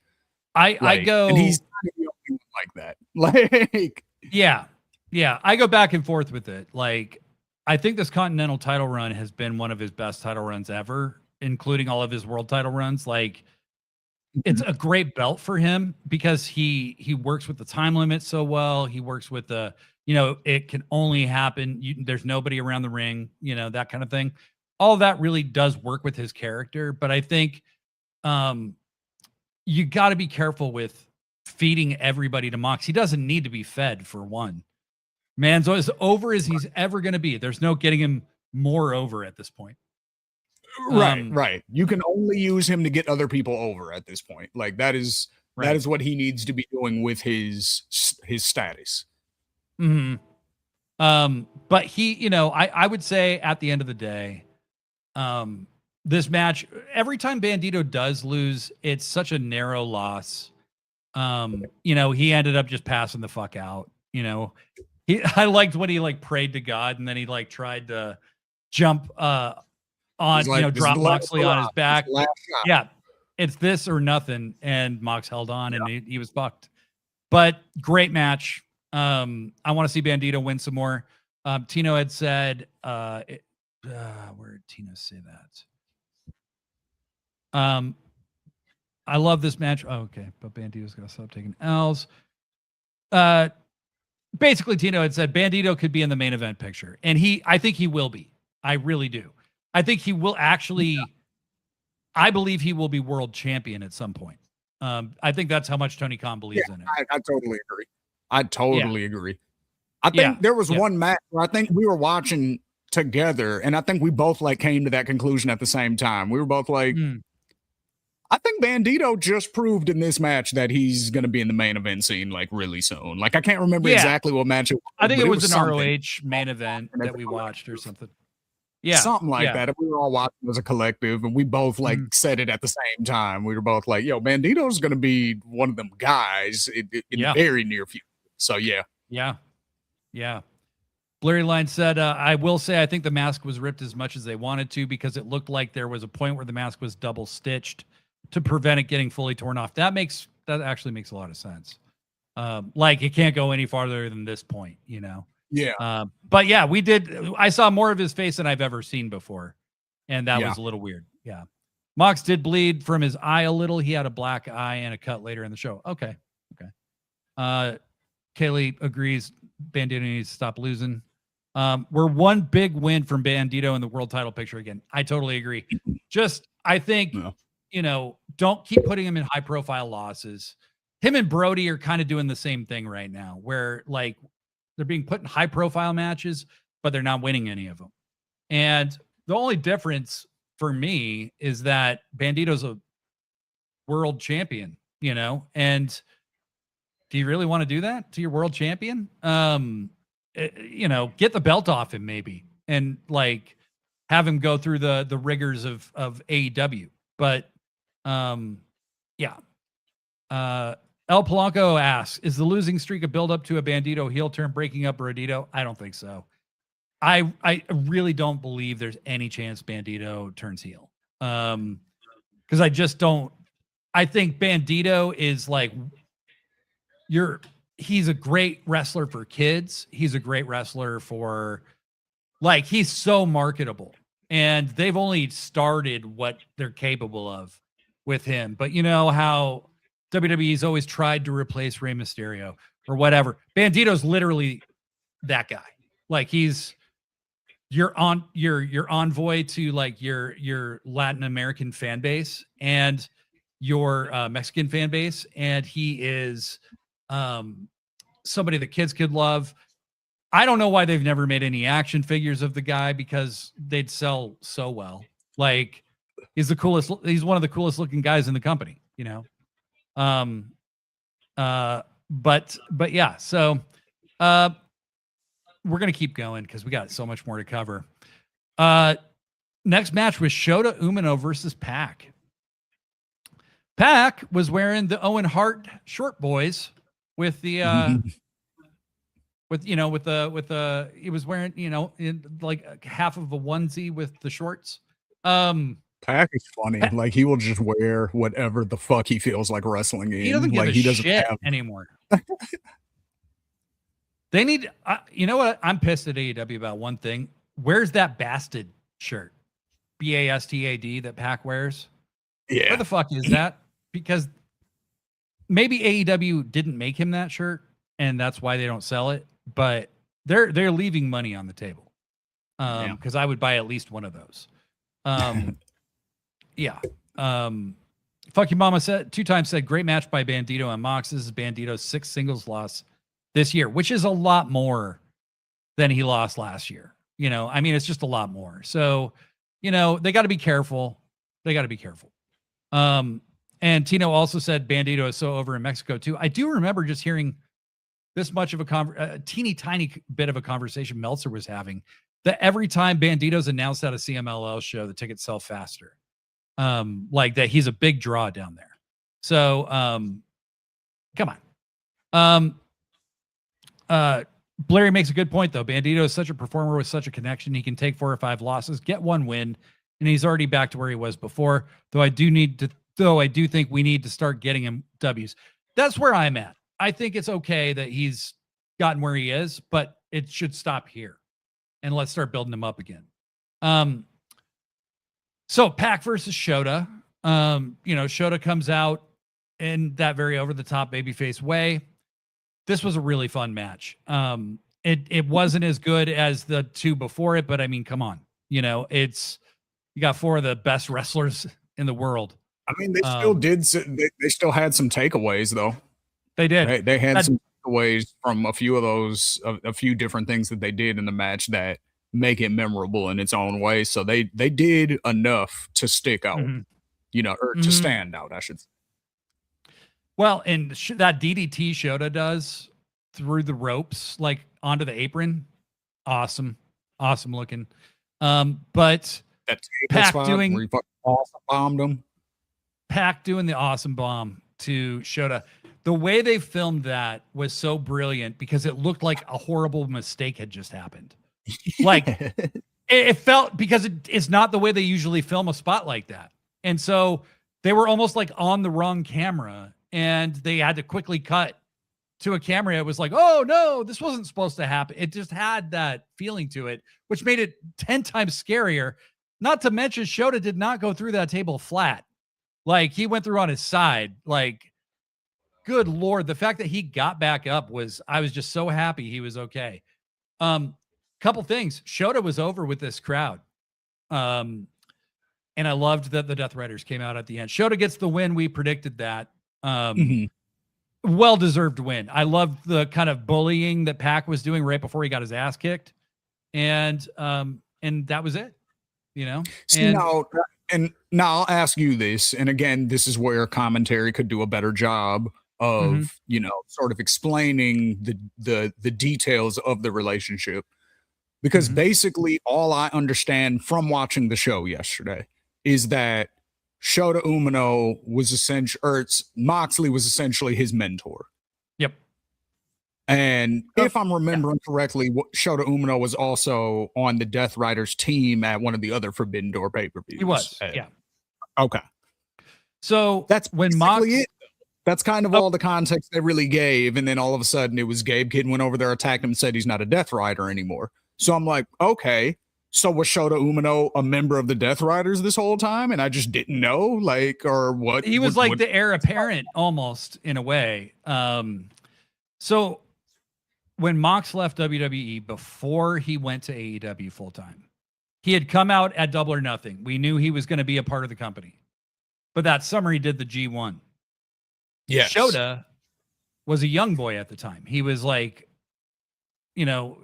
just baby fat Shota Umino. He looked like a kid. And after Mox wrestled his first match, he takes Shota Umino back with him to be his young boy.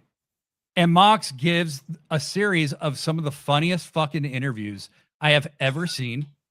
It shows the genius of Jon Moxley. It's like, it was so refreshing. And every one of them, Shota is like, had the shit kicked out of him and is out on his feet and could barely stand. But Mox starts calling him Shooter. You know, he just like, it's so great. Like, dude, go on YouTube, type Mox Shooter G1, watch all of those interviews. They're so good. Like, so fucking funny. And so that's where the lineage between the two of them begins, is in 2019. And then at Forbidden Door a couple years later, Shota is there for Forbidden Door and teams with Mox as part of the Blackpool Combat Club, I think. And then it carries on from there. And at some point, Mox kind of turned his back on Shooter. And so that's where it is at this point. That's why Mox came in the ring, you know, and had that little bit of like, fuck you look on his face. And then Tanahashi. So did he turn his back by sending Gabe Kidd to beat him up? Like, was that the back? Or was it before? No, they had Shooter, I think, when Mox won the title, Shota. So Shota in Japan right now is kind of the equivalent of babyface Roman Reigns, where it's like a guy who got pushed too hard. Everybody felt he was getting shoved down their throat. They wanted anybody else. They didn't make the mistake of putting the belt on him. But during that time where he's being pushed too hard, he called Mox out and said he wanted a shot at that title. And Mox said, "You're not ready." You know, I think he even said, maybe you'll never be ready or something like that. And then it carries on from there. It kind of grew from there and to where now Mox is just sending people after him, you know? But yeah, so Mox is the villain of the story for sure. Okay. Cool. But Shota Umino wins. The Death Riders kind of surround him for a minute, and then the ace comes out. This man cannot walk.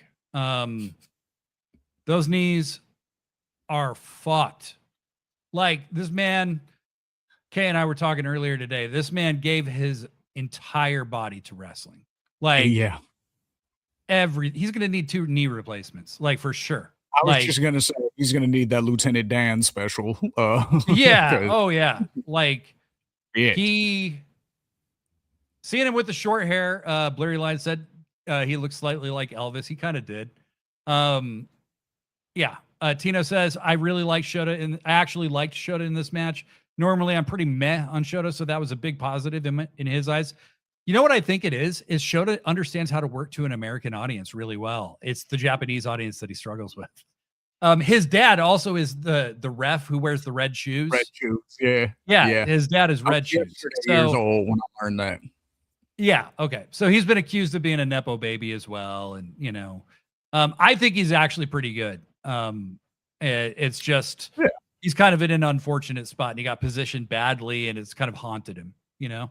Yeah, anytime nepotism is involved, you're fighting an uphill battle. Like, it's very rare when that doesn't work against you, at least in the eyes of your peers. Like, within the business, obviously it's going to help you because it helps you get in your foot in the door a lot earlier than most people, and you have connections that most other people don't have. So from a business aspect, obviously it works. But from from respect from your peers, though, usually it works against you. Like, I think kind of the only exceptions we've really seen to that are maybe Randy Orton and Charlotte Flair. Like, and the Wyatt, Bray Wyatt and Bo Dallas, I would say they weren't really linked with IRS like that. But I think that's just because their presentation was so different. But like, outside of that, basically everybody else, it's like they had an uphill battle that they had to kind of fight. And like, eventually it was like, oh, okay, you're your own thing now. Like, I looked at Cody as Dusty's kid, like, up until very recently. Like, even after all of his stuff that he was doing in the 2010s and when he left WWE and formed AEW and came back, just couldn't look at him as, like, you're Dusty's kid, bro. Like, that was just always, like, it's very recent where I don't look at him like that. I'm like, okay, you're your own guy now. Right. Whereas Gold, and never really looked at him like that. He was always his own guy to me. Yeah, and Cody made it such a central part of his character too. Yeah. Tino brings up a good point. The refs don't really have pull like that though. Like Aubrey couldn't be like, "Here's my nephew, push him to the moon." So the dojo don't fuck around. So if Shota didn't have it, he wouldn't have been accepted into the dojo. Right.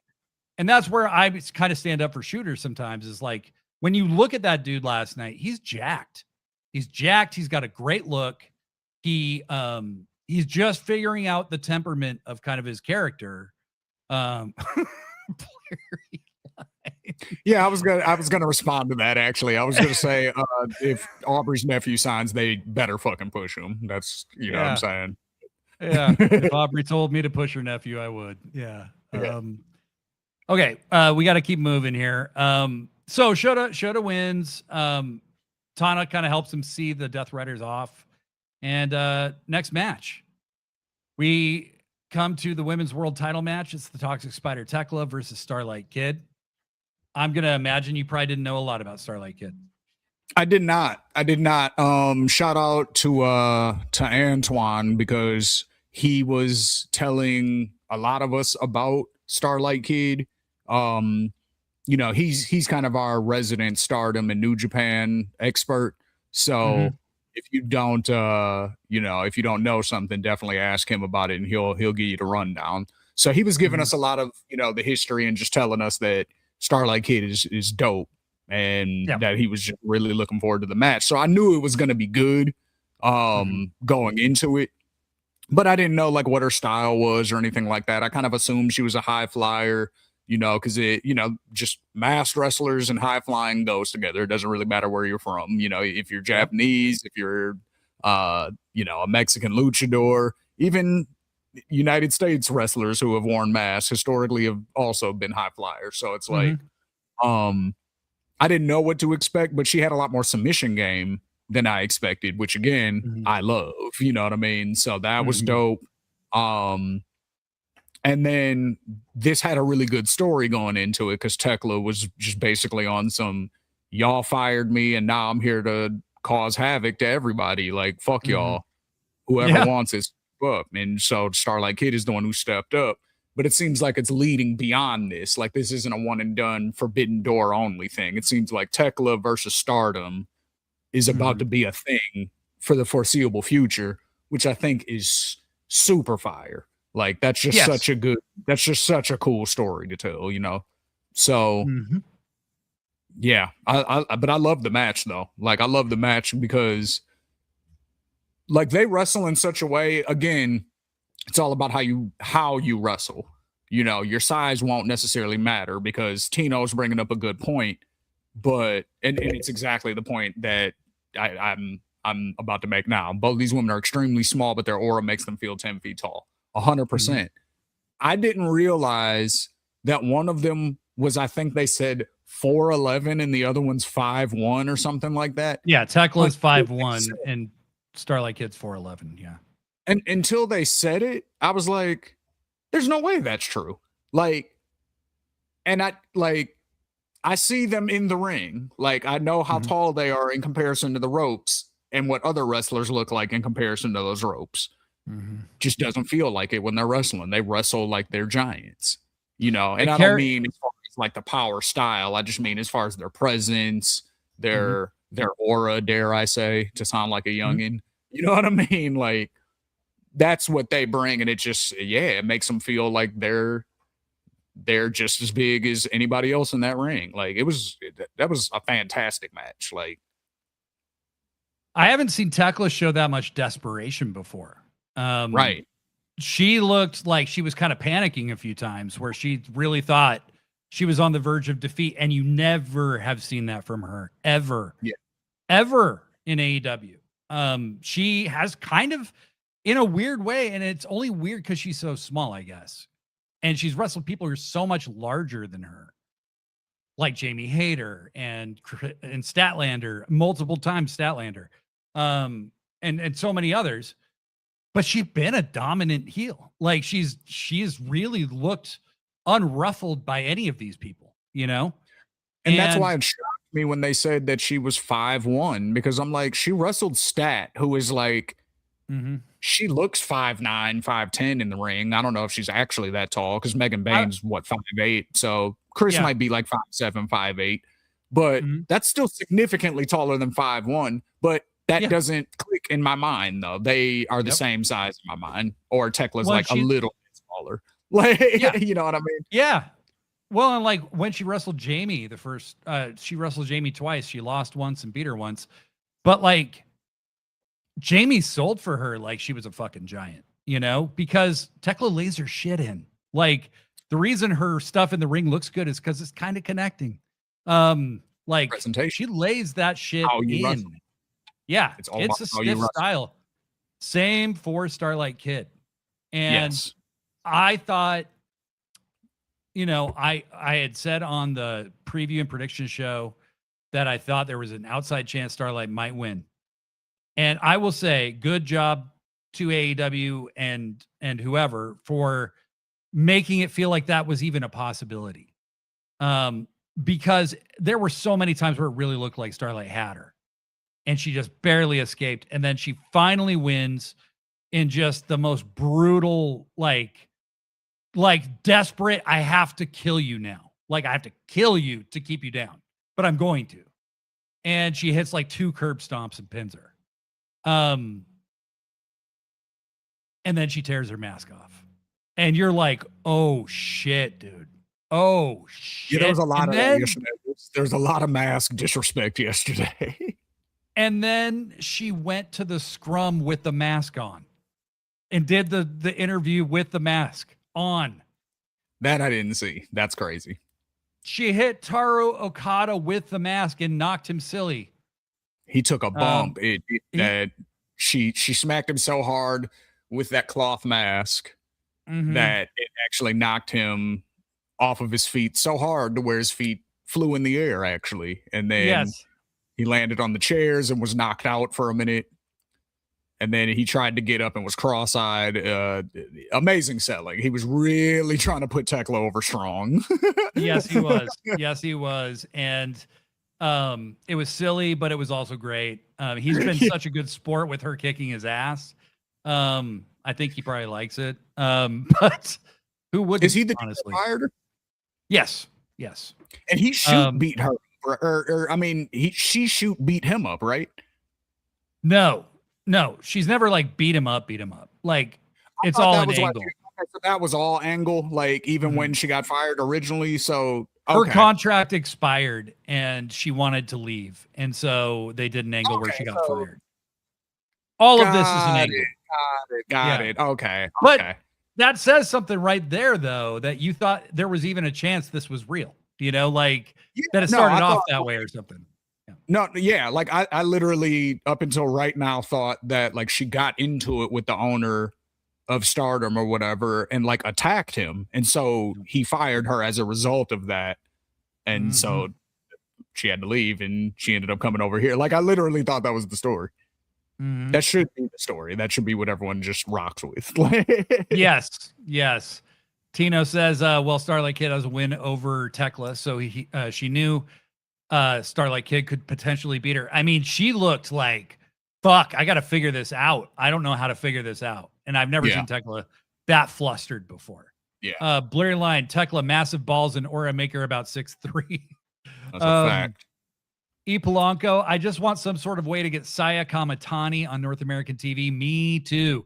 She has wrestled for MLW very recently, and we need to get her in AEW because I'm pretty sure of all the people in Stardom, Saya Kamatani, aside from Tekla, Saya Kamatani would get over massively.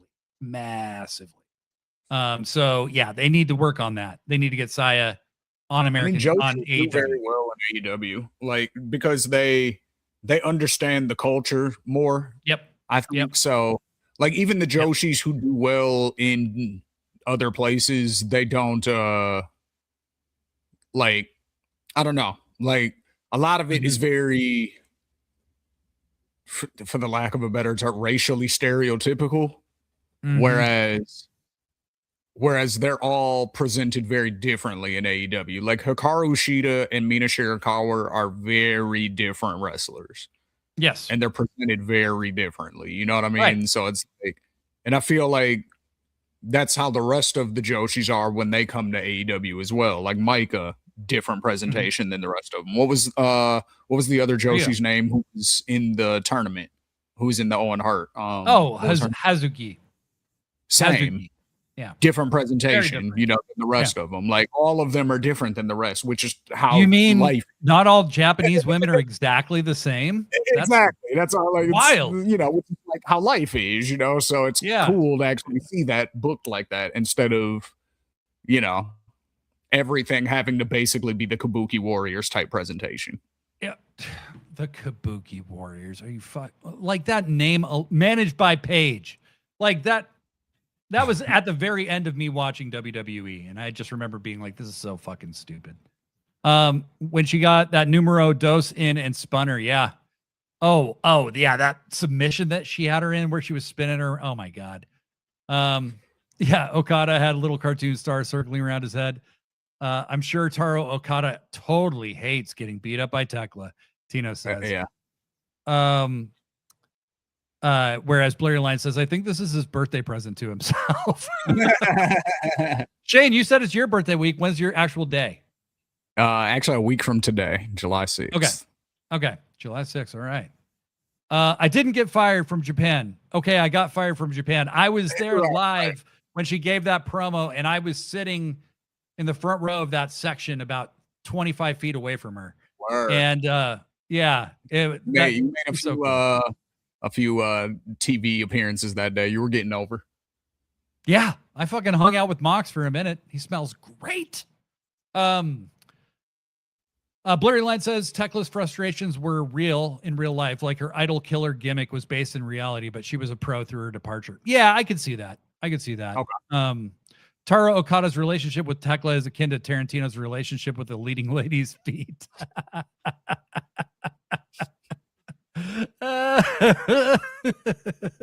Tito Ibarra probably talking about Kabuki Warriors. That name was, glad it's gone. And then Tino says, we'll schedule you a beating with Tekla for your birthday. So, July 6th. All right. We got to get Tekla on short notice here. We might have to kick in a little extra. Or, Gray's healthy enough, she can beat me up. Megan Bain, that would be, those two would be preferable, Layla or Megan. Either one of you want to assault this way, I will not call the cops on you.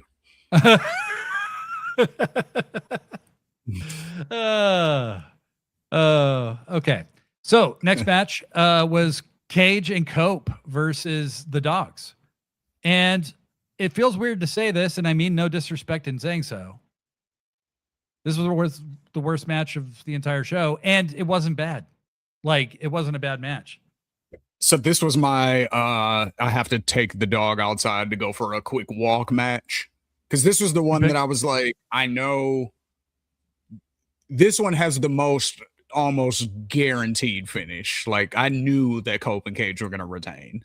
Yeah. Like, I just knew that the War Dogs weren't going to beat them. So, and I like the War Dogs, you know what I mean? I actually am a fan of them. So it's not like I was because I didn't think it was going to be good.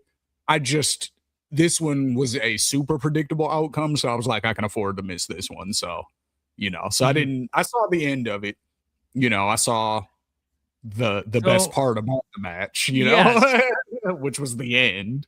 So I saw that part live and I was very happy about it. But the actual match itself, you're going to have to kind of fill me in on what happened there.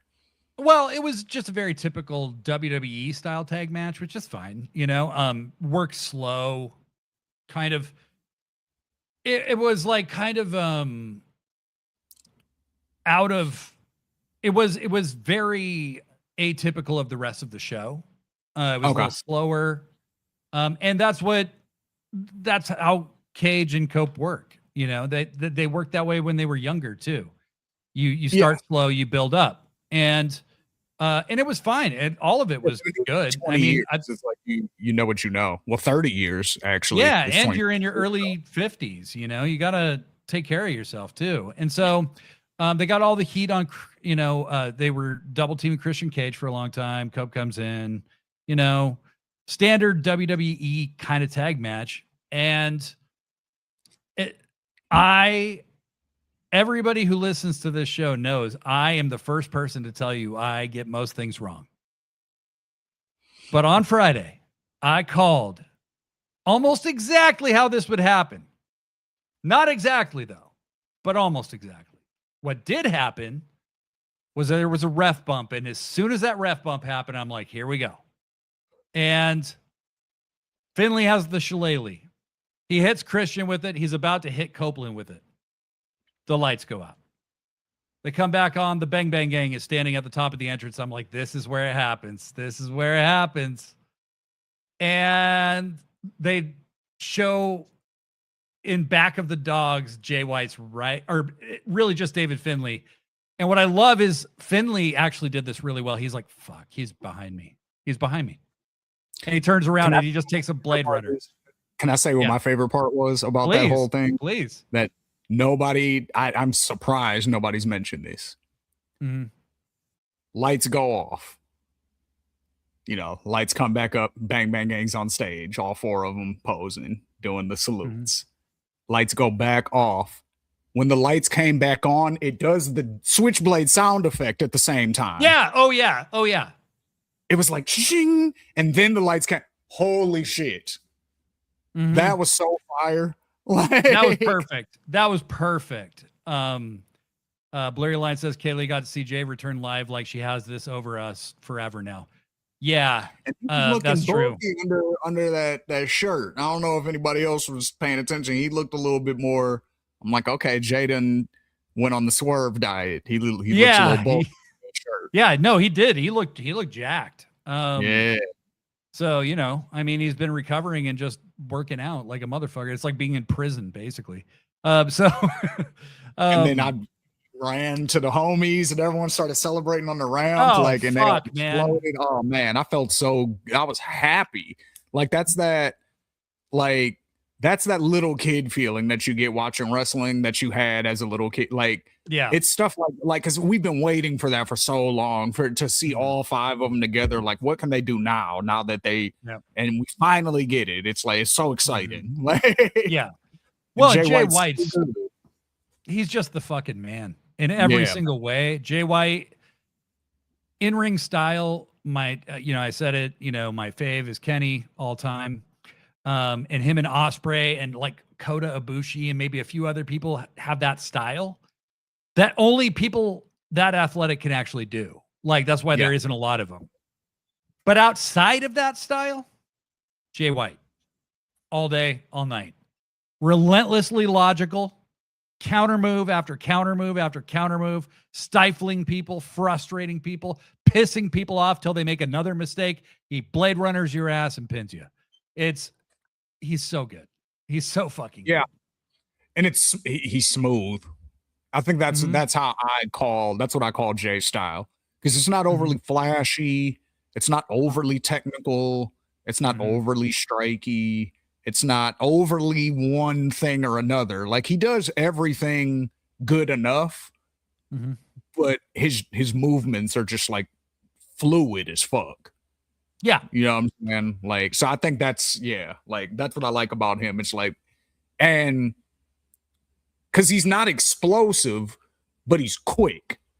It's not like when Randy Orton hits the RKO out of nowhere, which looks fire, but it's explosive. You know what I mean? It's like there has to be at least a minimum setup for it. Whereas Jay White can literally hit you with a Blade Runner out of nowhere. Yep. That literally out of nowhere. He can just be doing some shit and it's just pop, done. And you're like, where'd that come from? You know what I'm saying? Mm-hmm. Yeah, he's so smooth. I love Jay White. Oh my God. He's so good. Interesting little controversy happening in the chat here. Blair Line said Blade has had more TV time this year than Deonna Purrazzo, which, you don't agree, you could just leave it, but Tino has to say, hey, Deonna's been on ROH. What the fuck, man? So I've been on AEW television more than she has, and that is true, actually. But Tino, couldn't even live with that. Blair Line says he has 16 abs now. Wow. Yeah. E. Polanco said Jay stayed with his cousins in Crenshaw during the summer and came back jacked. Yeah, he looks for real. Fucking he was hitting front yard workouts. You know what I'm saying? I know. Those front yard bench presses. I know. I'm like, did he do some time like while he was gone or something? He had an injury. Actually, he was in federal prison for a little while. Right. They had him doing burpees. Yeah. The next time we see Jay, he's going to not have consumed a milliliter of liquid for 3 days and be able to blade his opponent on his own stomach. Yeah. The thing with Jay White is he has the best gimmick personality in ring style connection in the entire sport. Yeah. Yep. And he's a counterpuncher. Jay matches start with him letting himself get his ass kicked for 10 minutes to work out his opponent's pattern so he can exploit them. I saw Jay wrestle Hangman at the second Wrestle Dream. And that was the night Danielson got retired by the Death Riders. And Jay was babyface and Hangman was a heel at the time. And all Jay did the entire match was just infuriate Hangman. He knew exactly how to exploit everything that would piss Hangman off. His psychology is so precise and so dialed into reality of whatever character it is he's wrestling that he's just a pleasure to watch in every way. His promos paint him as a genuine psychopath who only sees opportunity. I mean, that's the thing. We're seeing babyface Jay White, which I never thought I'd see, to be honest with you. Fucking New Japan heel Jay White is the craziest motherfucker I've ever seen. He's terrifying. And I will say this, in a heel off between him and Max, I'd pick Jay. Yeah. Now he is somebody that when I was excited when he debuted for AEW because he's somebody that I went out of my way to watch as much as I could and to be as familiar with as I could. I'm glad that investment has paid off because he's one of my favorites, man. Like when it was him and Swerve for a long, him and Swerve were 1A and 1B for me. And now that he's back, he can probably retake one of those positions, because Swerve is still my guy. I'm so happy Jay's back. I'm just so happy. Oh, it was one of the highlights of the whole show. I mean, it was as important to me as any of the matches. I was really into the matches. Okay. Next match is the first of the triple main event, Mercedes Moné and Maya World. I've seen people calling this the best match of the show. Yep. This I'm not going to argue with you. I think it might have been the best match of the night. It's so hard to say on night. It's so hard to say on shows like this. That puts it for me, the thing that puts it just because I think you can make the argument from an in-ring perspective for really any of the matches, probably outside of Pac and Shota and the tag match. Outside of that, any of them could be your match of the night in ring, and I'd be like, okay, yeah, there's an argument for that. I think the thing that puts this one over the top is the story about Maya World heading into it. The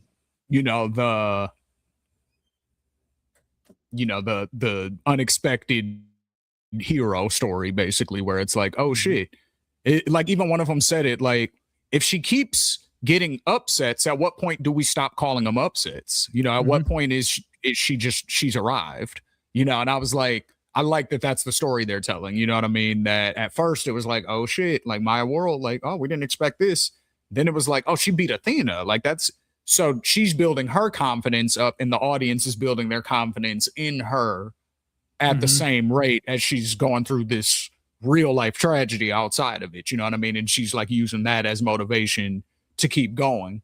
And I think it still tells a realistic story with her losing at the end because you don't always win under those circumstances. That's a wonderful movie, Right. But Mercedes says, this isn't a movie. This is real life, and I win in real life. You know what I mean? And Mercedes has the experience. So if we're looking at, from a kayfabe perspective, if we're looking at this as a sport, Mercedes has the experience. She is a better wrestler. You know what I mean? She's supposed to win this match. So it all made sense. It was beautiful the way they did it. Maya World looked great. She doesn't look new at all.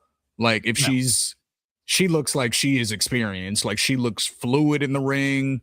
She doesn't look like she's thinking about her next step. She just is going out there and wrestling. Like she looks like she's been doing it as long as anybody else that's out there. Like, yeah, she's a star. She is a star. That was a star-making performance. She's a future world champion, I think. Like, she should be super proud of what she did, because that was incredible. And of course, shout out Mercedes, because you need a great dance partner, and Mercedes is fantastic. But that's expected at this point. So that's why all my praise is going to Maya World, because we know how good Mercedes is. It's like, you're one of the, you're probably my number one women's wrestler of all time at this point. Mercedes, I think, is comfortably in that number one spot now. So, yep. So, but man, Maya World. Yep. I think she just leapfrogged a bunch of people in the women's division period last night. Like, she showed that she's got like such a physical charisma. It's like, that's it, like one of those X Factor things where it's like, you either got that or you don't, you know what I mean? But like, the greats in wrestling have it. Mercedes has it. And I'm going to take the converse, because you did give it up to Maya World, and I agreed with everything you just said. But this match, to me, made it impossible for me not to consider Mercedes the GOAT, period. She is the fucking GOAT, because she was the ring general of that entire match. That whole thing was running. She was running that match. And she did everything at just the right time to help Maya get over, and to make Maya look stronger, and to make her look tougher, and to make her look more indomitable, And when she finally lost, Mercedes looked like she won by the skin of her teeth. That crowd got so loud. Yeah. It might have been Bleary, actually. Somebody said in this group chat we were in last night that the match reminded them of Bayley and Sasha at Brooklyn NXT. And I can kind of see that, because I think this is one of those matches people will go back and reference, just the way they have for the last 10 years about that match.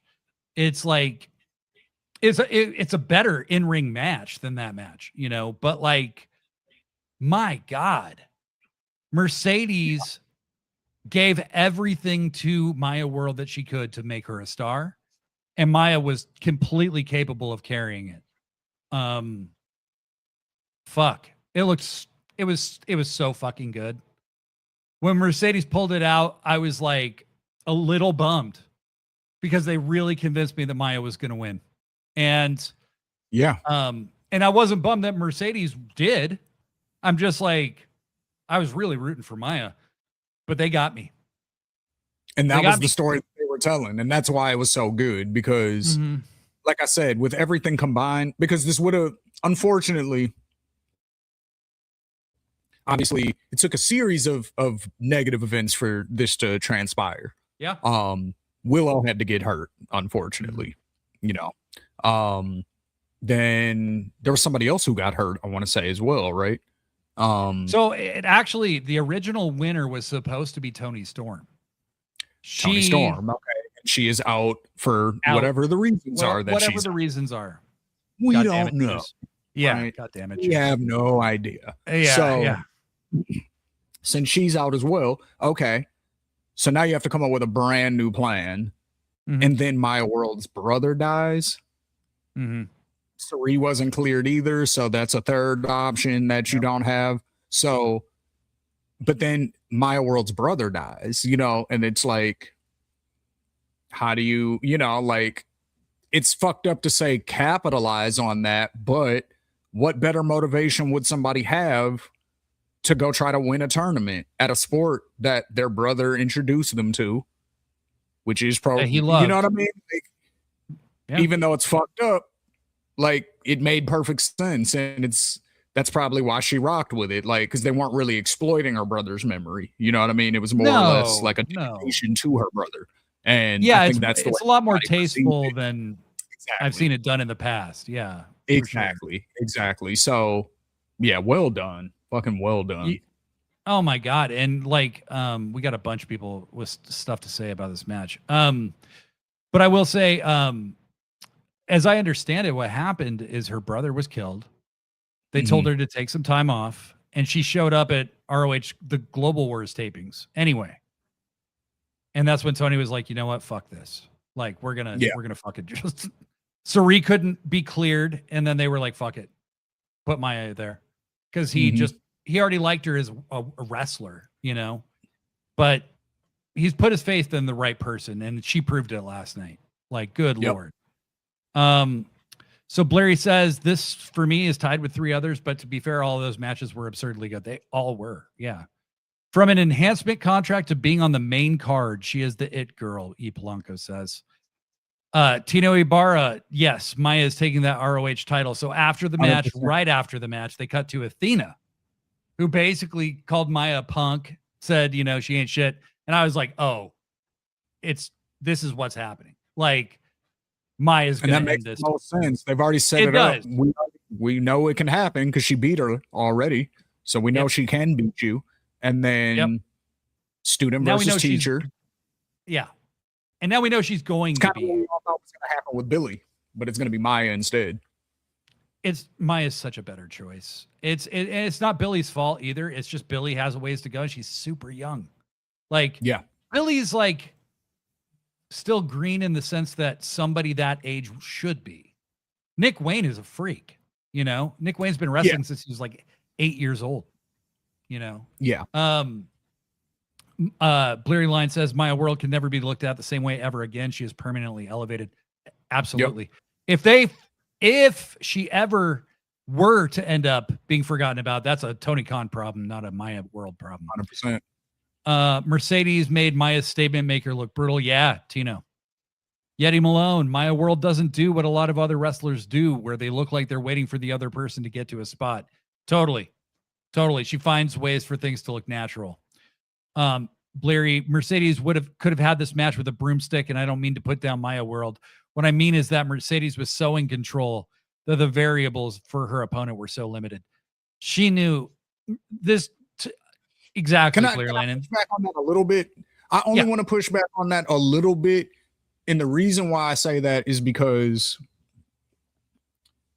as in control as a ring general can be, it always takes both people to make everything look good. There's never a situation, unless it's like a Brock Lesnar versus the guy with one leg, where it's literally just, I'm going to throw you the fuck around and then pin you 1, 2, 3, and you're not going to do anything. Like, then yes. But outside of that, there has to be, you know, cooperation and camaraderie, especially for a lot of the moves that they were doing. Like, they weren't just out there doing basic shit. They were flying around. They were on the top rope. They were doing everything. So that's the only reason I push back against that a little bit. Although I do get what you're saying. Like, Mercedes is good enough to be able to drag anybody who is even slightly capable to a fantastic match. I do agree with that. But I think this is a little different. I do think Maya did more than her fair share to make it as great. Oh, she did. No, you're right. I think that's very fair. Now TK has to get more than one women's match, not tournament related, on the weekly shows. E. Polanco, we have been saying that week after week after week. So yes, he does. This is how I feel about that right there, because of course, total agreement without a question. What I do personally, like, is I only post live during women's segments and women's matches. You know, you'll notice that if you go back to my Threads feed from yesterday, I only spoke about the women's matches. As bad as I wanted to say something about Jay White, I was like, no, I'm doing this for a reason. You know what I'm saying? Like, because TK's a numbers guy. He's, you know, he's obsessed with numbers. He's obsessed with what's being said in the algorithm and all that stuff. So in my mind, if even just a small percentage change happens because people only post during women's segments, then he will eventually put more women's segments on, because you'll see that that's, you know, sort of the what's it called? Whereas on Collision, they're doing 6 segments a week. The women are getting 6 segments a week on Collision every week. You know what I mean? That's a mix of backstage interviews, usually 2 or 3 matches. You know, they'll do some like cinematic, you know, sort of segment or whatever, where it's just like a showcase of, you know, maybe Divine Dominion looking awesome or whatever. But there's at minimum 6 different things happening with women on Collision. So I think a lot of us, like, even though it kind of sucks because it's Saturday night and people want to do other stuff a lot of the times, and I get it. If you're at home, though, like, watch Collision live and thread about it live, because that's where the women are. Like, they're getting a lot of time on Collision, and that's not fair that they're not getting that same time on Dynamite, because that's the bigger show. But if you want to support the women, you have to watch Collision. And make it known that you're watching Collision. That you're watching Collision for the women. Agreed. I think that's a very fair point. And I think that, you know, what I say on the podcast a lot is, at the end of the day, people need to, it doesn't matter whose decision it is. It doesn't matter if it's Tony Khan's decision. It doesn't matter if it's WB's decision. You still need to talk about it, because it's a problem no matter whose decision it is. They're eventually going to be nailed with a bunch of feedback from people, you know, that want to see more women's wrestling. So however you choose to make it known, just make it known. And it's okay to criticize the product, even if it's really good still. You know, I don't have a problem with AEW as a product, other than they have these fabulous wrestlers that are barely being used. Jermaine Presley says Mercedes was a real ring general, especially when Maya was having clothes issue and a hair issue during their match. This is why you pay Mercedes the money she gets. I thought the same thing. You know, she threw her to the outside, and she took over and directed all the attention to her while they were figuring out what was going on with how to get Maya's wig to, you know, stay on or whatever the thing was. 100%. They got it on, and then it wasn't an issue for the rest of the match, you know, and that's why I don't totally disagree with that. You know what I mean? Yeah. Like, I definitely don't totally disagree with what Bleary said at all. I just no, it's contextualizing a little bit more. Hopefully that's what I was doing. No, for sure. I get where you're coming from. And I agree. I agree. Like, the match made me respect Mercedes on an even bigger level than I already did, which was already very big. She just looked like every bit an all-time great last night to me. It just, for some reason, I've always thought of her that way. For years and years, I've thought of her that way. But for some reason, last night felt like one of her crowning achievements as a worker. But Maya, to rise to the occasion, to not freeze up, to not, you know, let the butterflies get you, let the opportunity slip through your fingers. That's very hard to do. And Maya lived up to it, and she was there joining in with Mercedes in this effort. It wasn't a Mercedes match alone, you know. It was just one star on the rise. And I think Mercedes, I'm going to say, I think her prime really starts when she joins AEW. Like, because she becomes all the way Mercedes when she joins AEW. And there's been a huge change in her since that moment. And I love it. I love it. Jermaine says, since Mercedes came back, she showed everyone what AEW was missing when she was out for 6 months and what the women's division was missing. Yeah, agreed. Tino talking about the ROH women's title. It makes more sense with Maya. I agree. I think it does. And then Jermaine says, do you have Maya defeat Athena on AEW pay-per-view Redemption or ROH pay-per-view for the women's world title? I think they'll probably do it on an ROH thing, but they should do it on an at Redemption or something. Yeah. It looks like it's happening soon, but I know ROH has a summer event every year, so it's hard to say. But that is hard to say. My guess is they'll do it in ROH. Product also, so you want to have a big match to bring people there. Yeah. But at the same time, you want to make sure that it's showcased on such a level to where a lot of people see it. Yeah, that's good. I don't know. That's a great question. But for all the people bummed that Maya lost, they immediately cut to that Athena piece to tell you, like, Maya has a direction, and this is the direction. Like, yeah, don't worry, we got plans. Yeah, we got plans. Exactly. Next match was the big circular cage, the Devil's Door, the Devil's, what was it called? The Devil's something? They named it on the spot, kind of. Yeah. Oh, like, yeah. Like, yeah. Oh, okay. This I'm like, all right, that's cool. But it was a 12-man match. Mark Briscoe, Orange Cassidy, Roderick Strong, Kyle O'Reilly, Konosuke Takeshita, and Darby Allin versus Team DC MJF, which was MJF, the Jack Kevin Knight, Kyle Fletcher, Jake Doyle, Kazuchika Okada, and Andrade El Idolo. Very hard match to describe. I'm simply going to say it was a lot of fun as we, you know, it wasn't a match I was like, oh my God, I can't wait to see this match. But when it happened, I really enjoyed it. This was more like a match that I was curious about. I knew it was going to be more of an angle match than a match for the match's sake, if that makes sense. Like the rest of them were matches for the match's sake. Like you wanted to see Kenny versus Zach because that match was going to be awesome, and that's all you needed. You know, whereas this, it was more like, okay, what's going to happen in this match that's going to lead to other shit. That's more so what you were watching this for. So because you got the MJF Mark Briscoe story. You know, you wanted to see if Mark is going to get a world title shot, which yes, he is. You have, you know, feuds that are still lingering, you know, Okada and Takeshita, that's not really settled yet just because they had a match. Okada's not just going to let that ride, you know, so they still got their issues. Then of course you have the Andrade, you know, situation. Like, is he really still Don Callis family, or is he going to break off? Which, you know, we'll get to that in a minute. But there were so many different storyline implications going on in the match to where that's what you were watching for. It wasn't really for the match itself. So in that context, I super enjoyed it because everything made sense.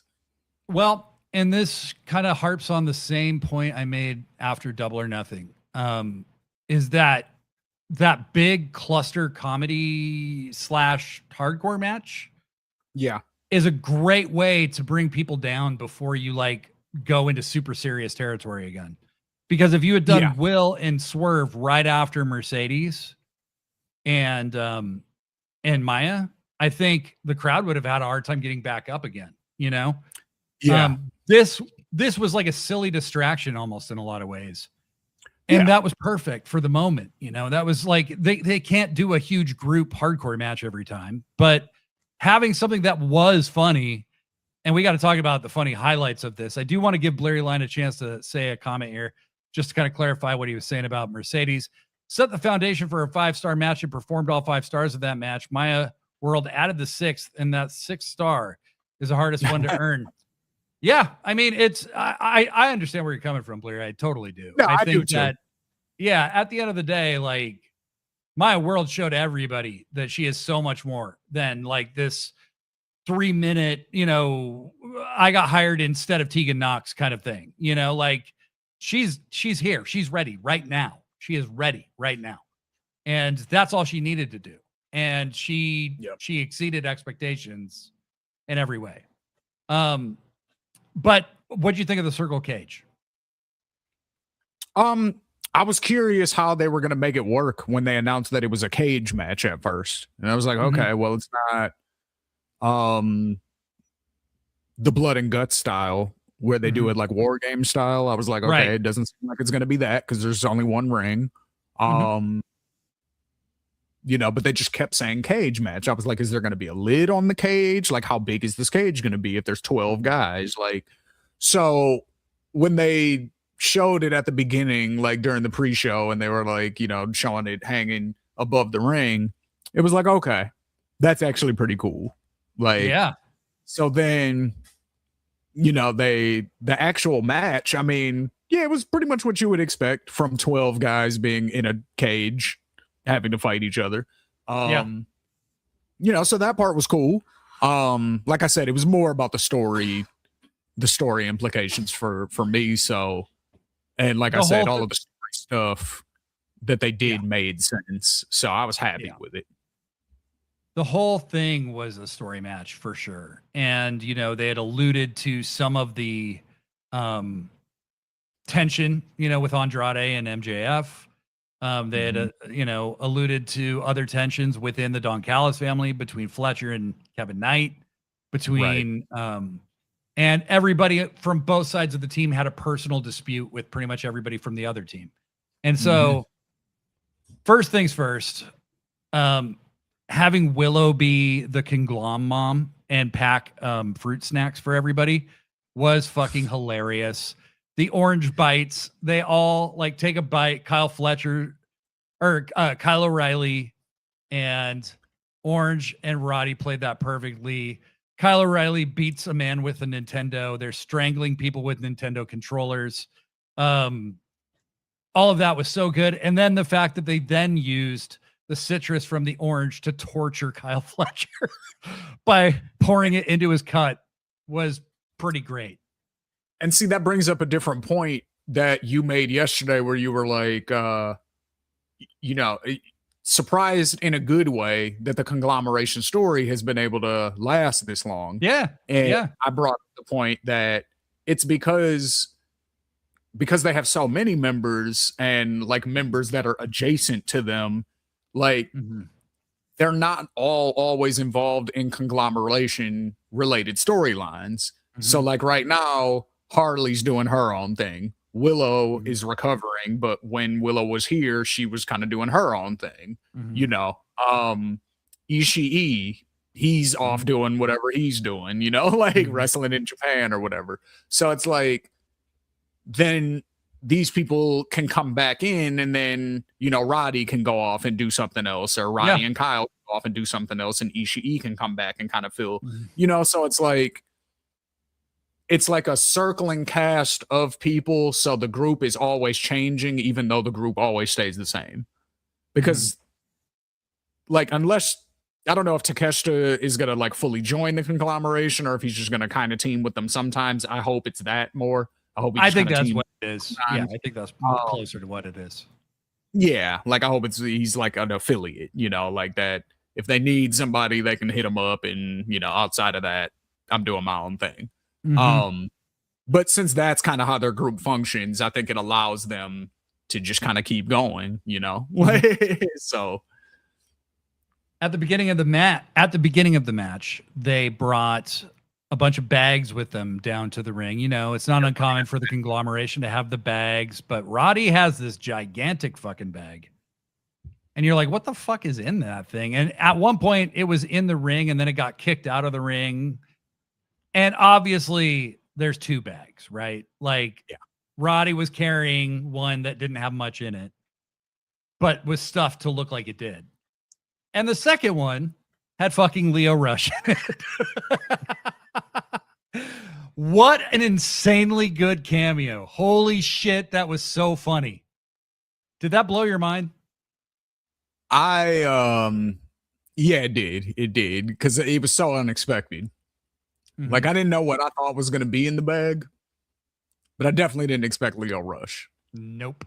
And especially because like the conglomeration has been like scared of Lio Rush, you know, so it's like for them to like, I guess in kayfabe, kidnap him and trap him in this bag. I mean, somebody got over a fear, you know, because they were terrified of him and they were standing still, you know. So no, but like, yeah, like I was shocked to see him, and it was a really good cameo. Like it made, again, everything that happened made sense, because it's like he has been involved with everything that's been going on, like in a weird way. So it made sense. Like, yeah. Then shut up, Rush. I fucking love it. I fucking love Lio Rush. I love this character. I love Blackheart. I love the whole thing. He was wearing like rainbow tights. Yeah. That said Blackheart on. Yeah. So I think he wants to be in the conglomeration is the whole point. And I think that's been the point this whole time. But my God, I love this character. He's so committed to it. It's so much fun to watch. And then like even the MJF spot, where he takes out the ring and then Lio Rush is like mesmerized by the ring. And MJF was like, wait, this is, oh, okay, good. All right, sweet. I got him distracted. Yeah. Like, that's so smart. They did a Gollum spot. They did the Gollum spot. Yeah. That shit was fucking killing me. The Gollum spot killed me because MJF's, he sold it so perfectly. He's like, what? Oh, this? Oh. And one other shout out to MJF, because in my mind, like right before it happened, I was like, if MJF's character makes any sense, he's just gonna do this. And it happened immediately. I was like, okay, good. Like, so he has the ring on. Orange Cassidy steps in front of who was it? Mark Briscoe, I think, puts his hands in his pockets. My first thought was MJF should just blast him right away. And that's exactly what he did. He just walked right up and bink. I was like, okay, good. That's what MJF would do. He's not going to sit there and play your silly games with you while you're fake kicking him, and he's not going to look around at the crowd all irritated. No, MJF would just punch you in the face with the ring. So I was so happy that that's what happened. I was like, yes, excellent looking. Like, that was great. Darby chasing Kevin Knight up the cage. Kevin Knight runs to go get Darby's bag that he had put up there at the beginning of the match, and it explodes because Darby booby trapped that. That was a nice touch. Kevin Knight falls from the top of the cage through a bunch of tables. That was awesome. That was an excellent spot. Darby immediately just jumps off the cage and coffin drops the entire crew. Last thing we got to talk about, and this was the highlight, one of the highlights of the show, really, for me. If you had told me they were going to do this in this match and I would love it as much as I did, I wouldn't have believed you. But it's at the very end. Mark Briscoe's just been beaten to shit. And MJF tells Andrade to hold Mark for him, and because he's going to hit him with the ring, you know? Yeah. And everybody's like, oh, Mark's going to move and he's going to hit Andrade, right? But instead, he starts running. Andrade immediately throws Mark to the side and hits that amazing fucking spinning elbow thing he does and knocks Max the fuck out. And he's like, fuck you. He just stands over him and says, fuck you, basically. Then every member of this team looked like such a fucking cuck throughout this entire match because they're all wearing that terrible shirt of MJF and Dawn in these little tiny panties or whatever. And and he pulls his off and he's wearing a tank top that says fuck Dawn and fuck MJF. And it's so funny because they did the world's worst job of blurring the word fuck, like, because you could still very clearly read it through the blur. Yeah. It was so well done. And you just made Andrade like he's main event babyface. Like he was on his way there anyway, but like this was the move. If you wanted to maximize his turn, we needed a reason to fully buy in to cheer. That's all. Because again, the Callis family is a rarity in AEW where they are straight up heels. You know, they do bad guy things just for bad guy's sake. You know what I mean? We're evil, and that's why we did it. Like, that's, you know, for the most part, that's not really how other people are. They might just go too far, and you're like, oh, I disagree with that. But, like, the Callis family, they do shit just to be evil. So, yes, right. So that's why I was like, okay, we want to like you, Andrade, but we can't because you're part of the Callis family, and we have been trained to hate everything they do.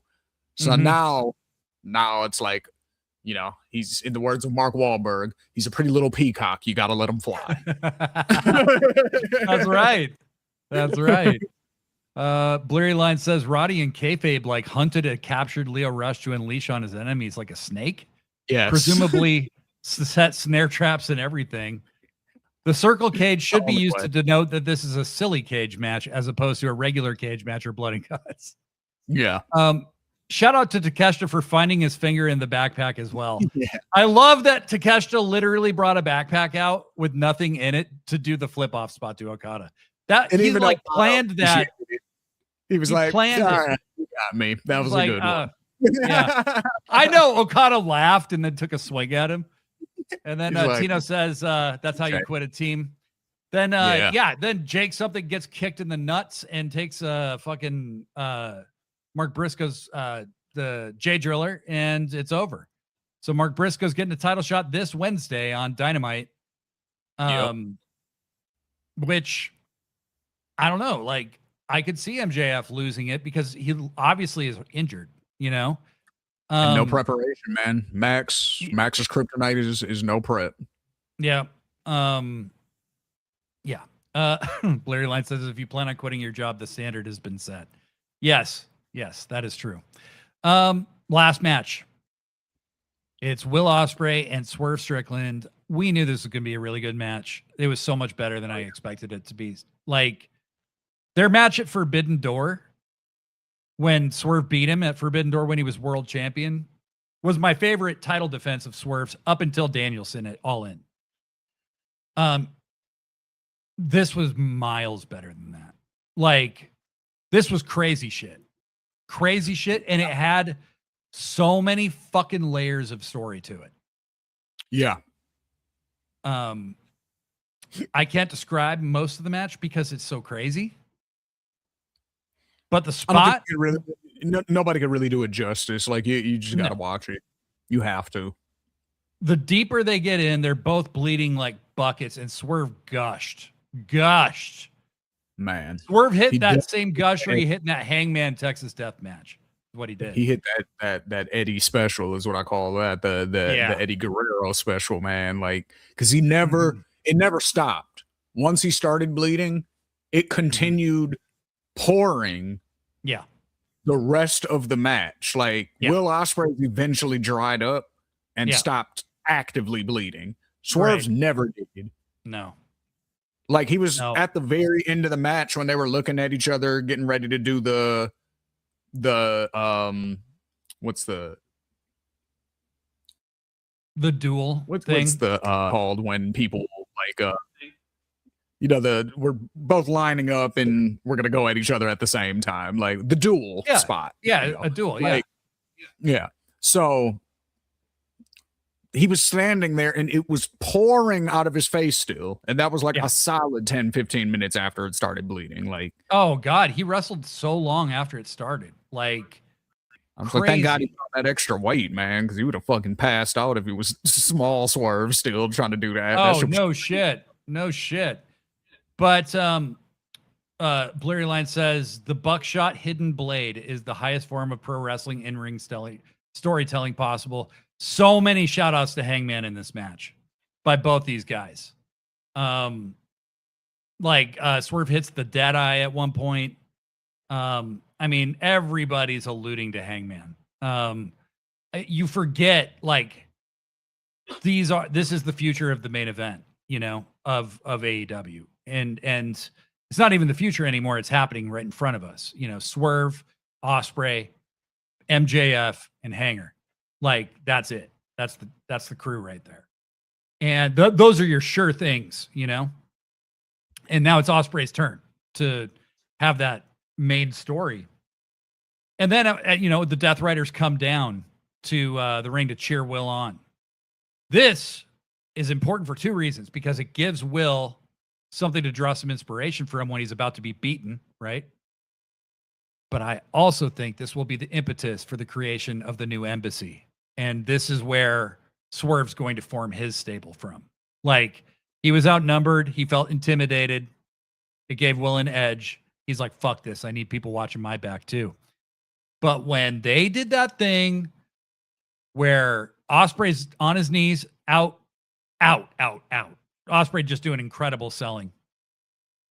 And Swerve fucking hits the house call. And Ospreay's head just like turns to face the Death Riders. And he basically no-sells it and fucking powers up. So badass.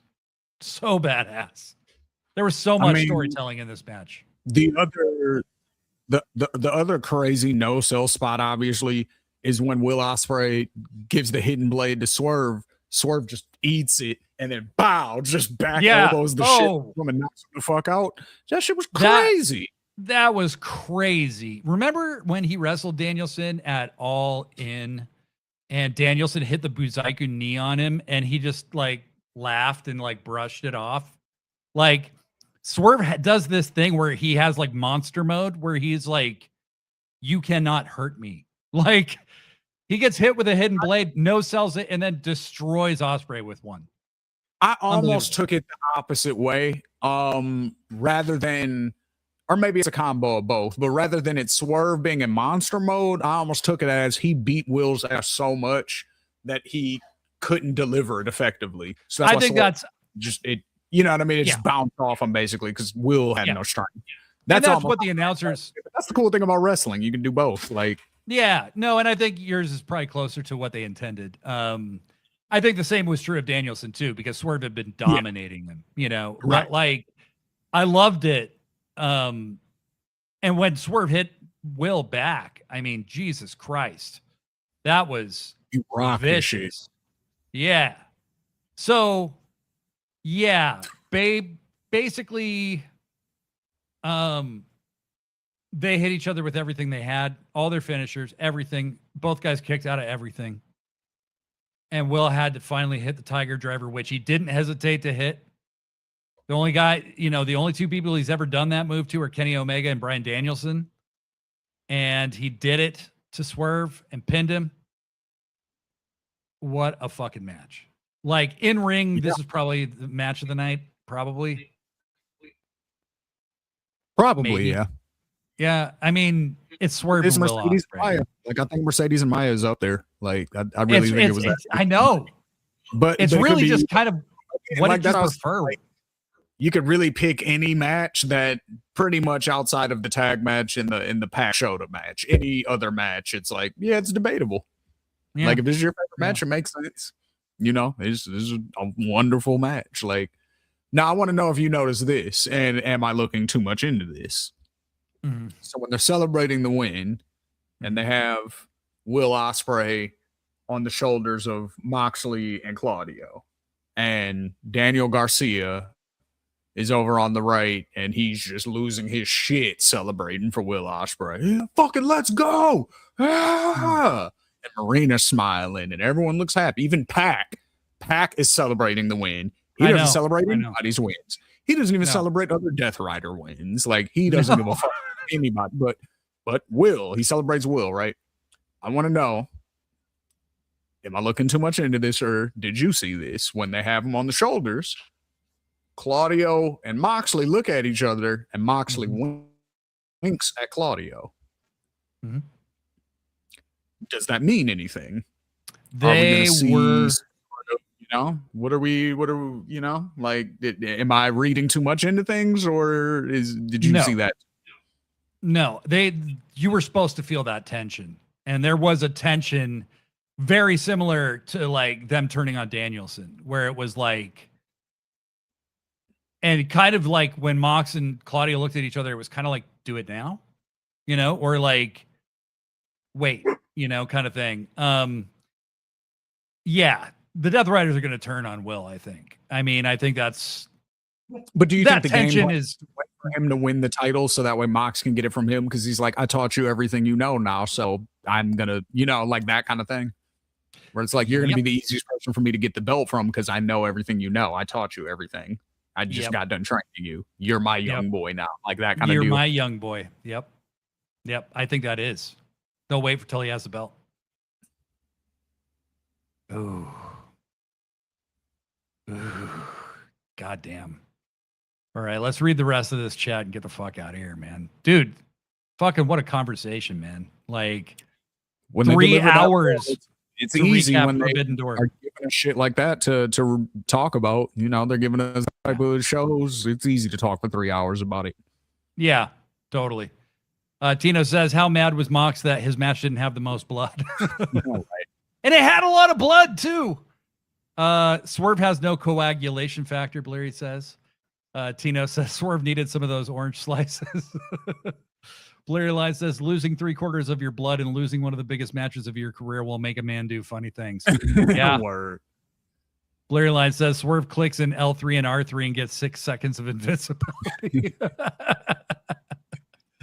Blurry Light says, this is a match so good, you actually run out of things to say about it. Like, just imagine the best possible violent, intense singles match possible. It's that. El Polanco, Swerve needs a stable. He's learning quickly that going solo during his current AEW era going to leave him vulnerable. Yeah, I think that's very true. And like I said, it's a super easy way to elevate people. Like, even think about like the Ring of Honor groups, right? Like STP. We love STP. They're not really pushing anybody in STP, but they're a group and we fuck with all of them equally. So it's like, once they push one of them, then they could elevate some of the other ones, if not all the rest of them. Like stables, yeah. Get you a crew, Swerve. Come on, man. Recruit Kevin away from Don Callis. That's what he was doing anyway. Get him up out of there and get your boy. Yeah. Blurry Light said they teased the evolutioning the fuck out of Will. Yeah, that whole that thing, the thumbs down thing. Okay, Blurry Line says, Claudio, it has long been my feeling that Claudio is the killer of this group. He is the one who is waiting for a chance to betray someone. He looks at Mox with disgust. He doesn't care who. He is going to be the guy who pulls the trigger. There is that vibe to Claudio, and I think him not being on TV as much is adding to that. Him and Pac, yeah. Him and Pac are going to...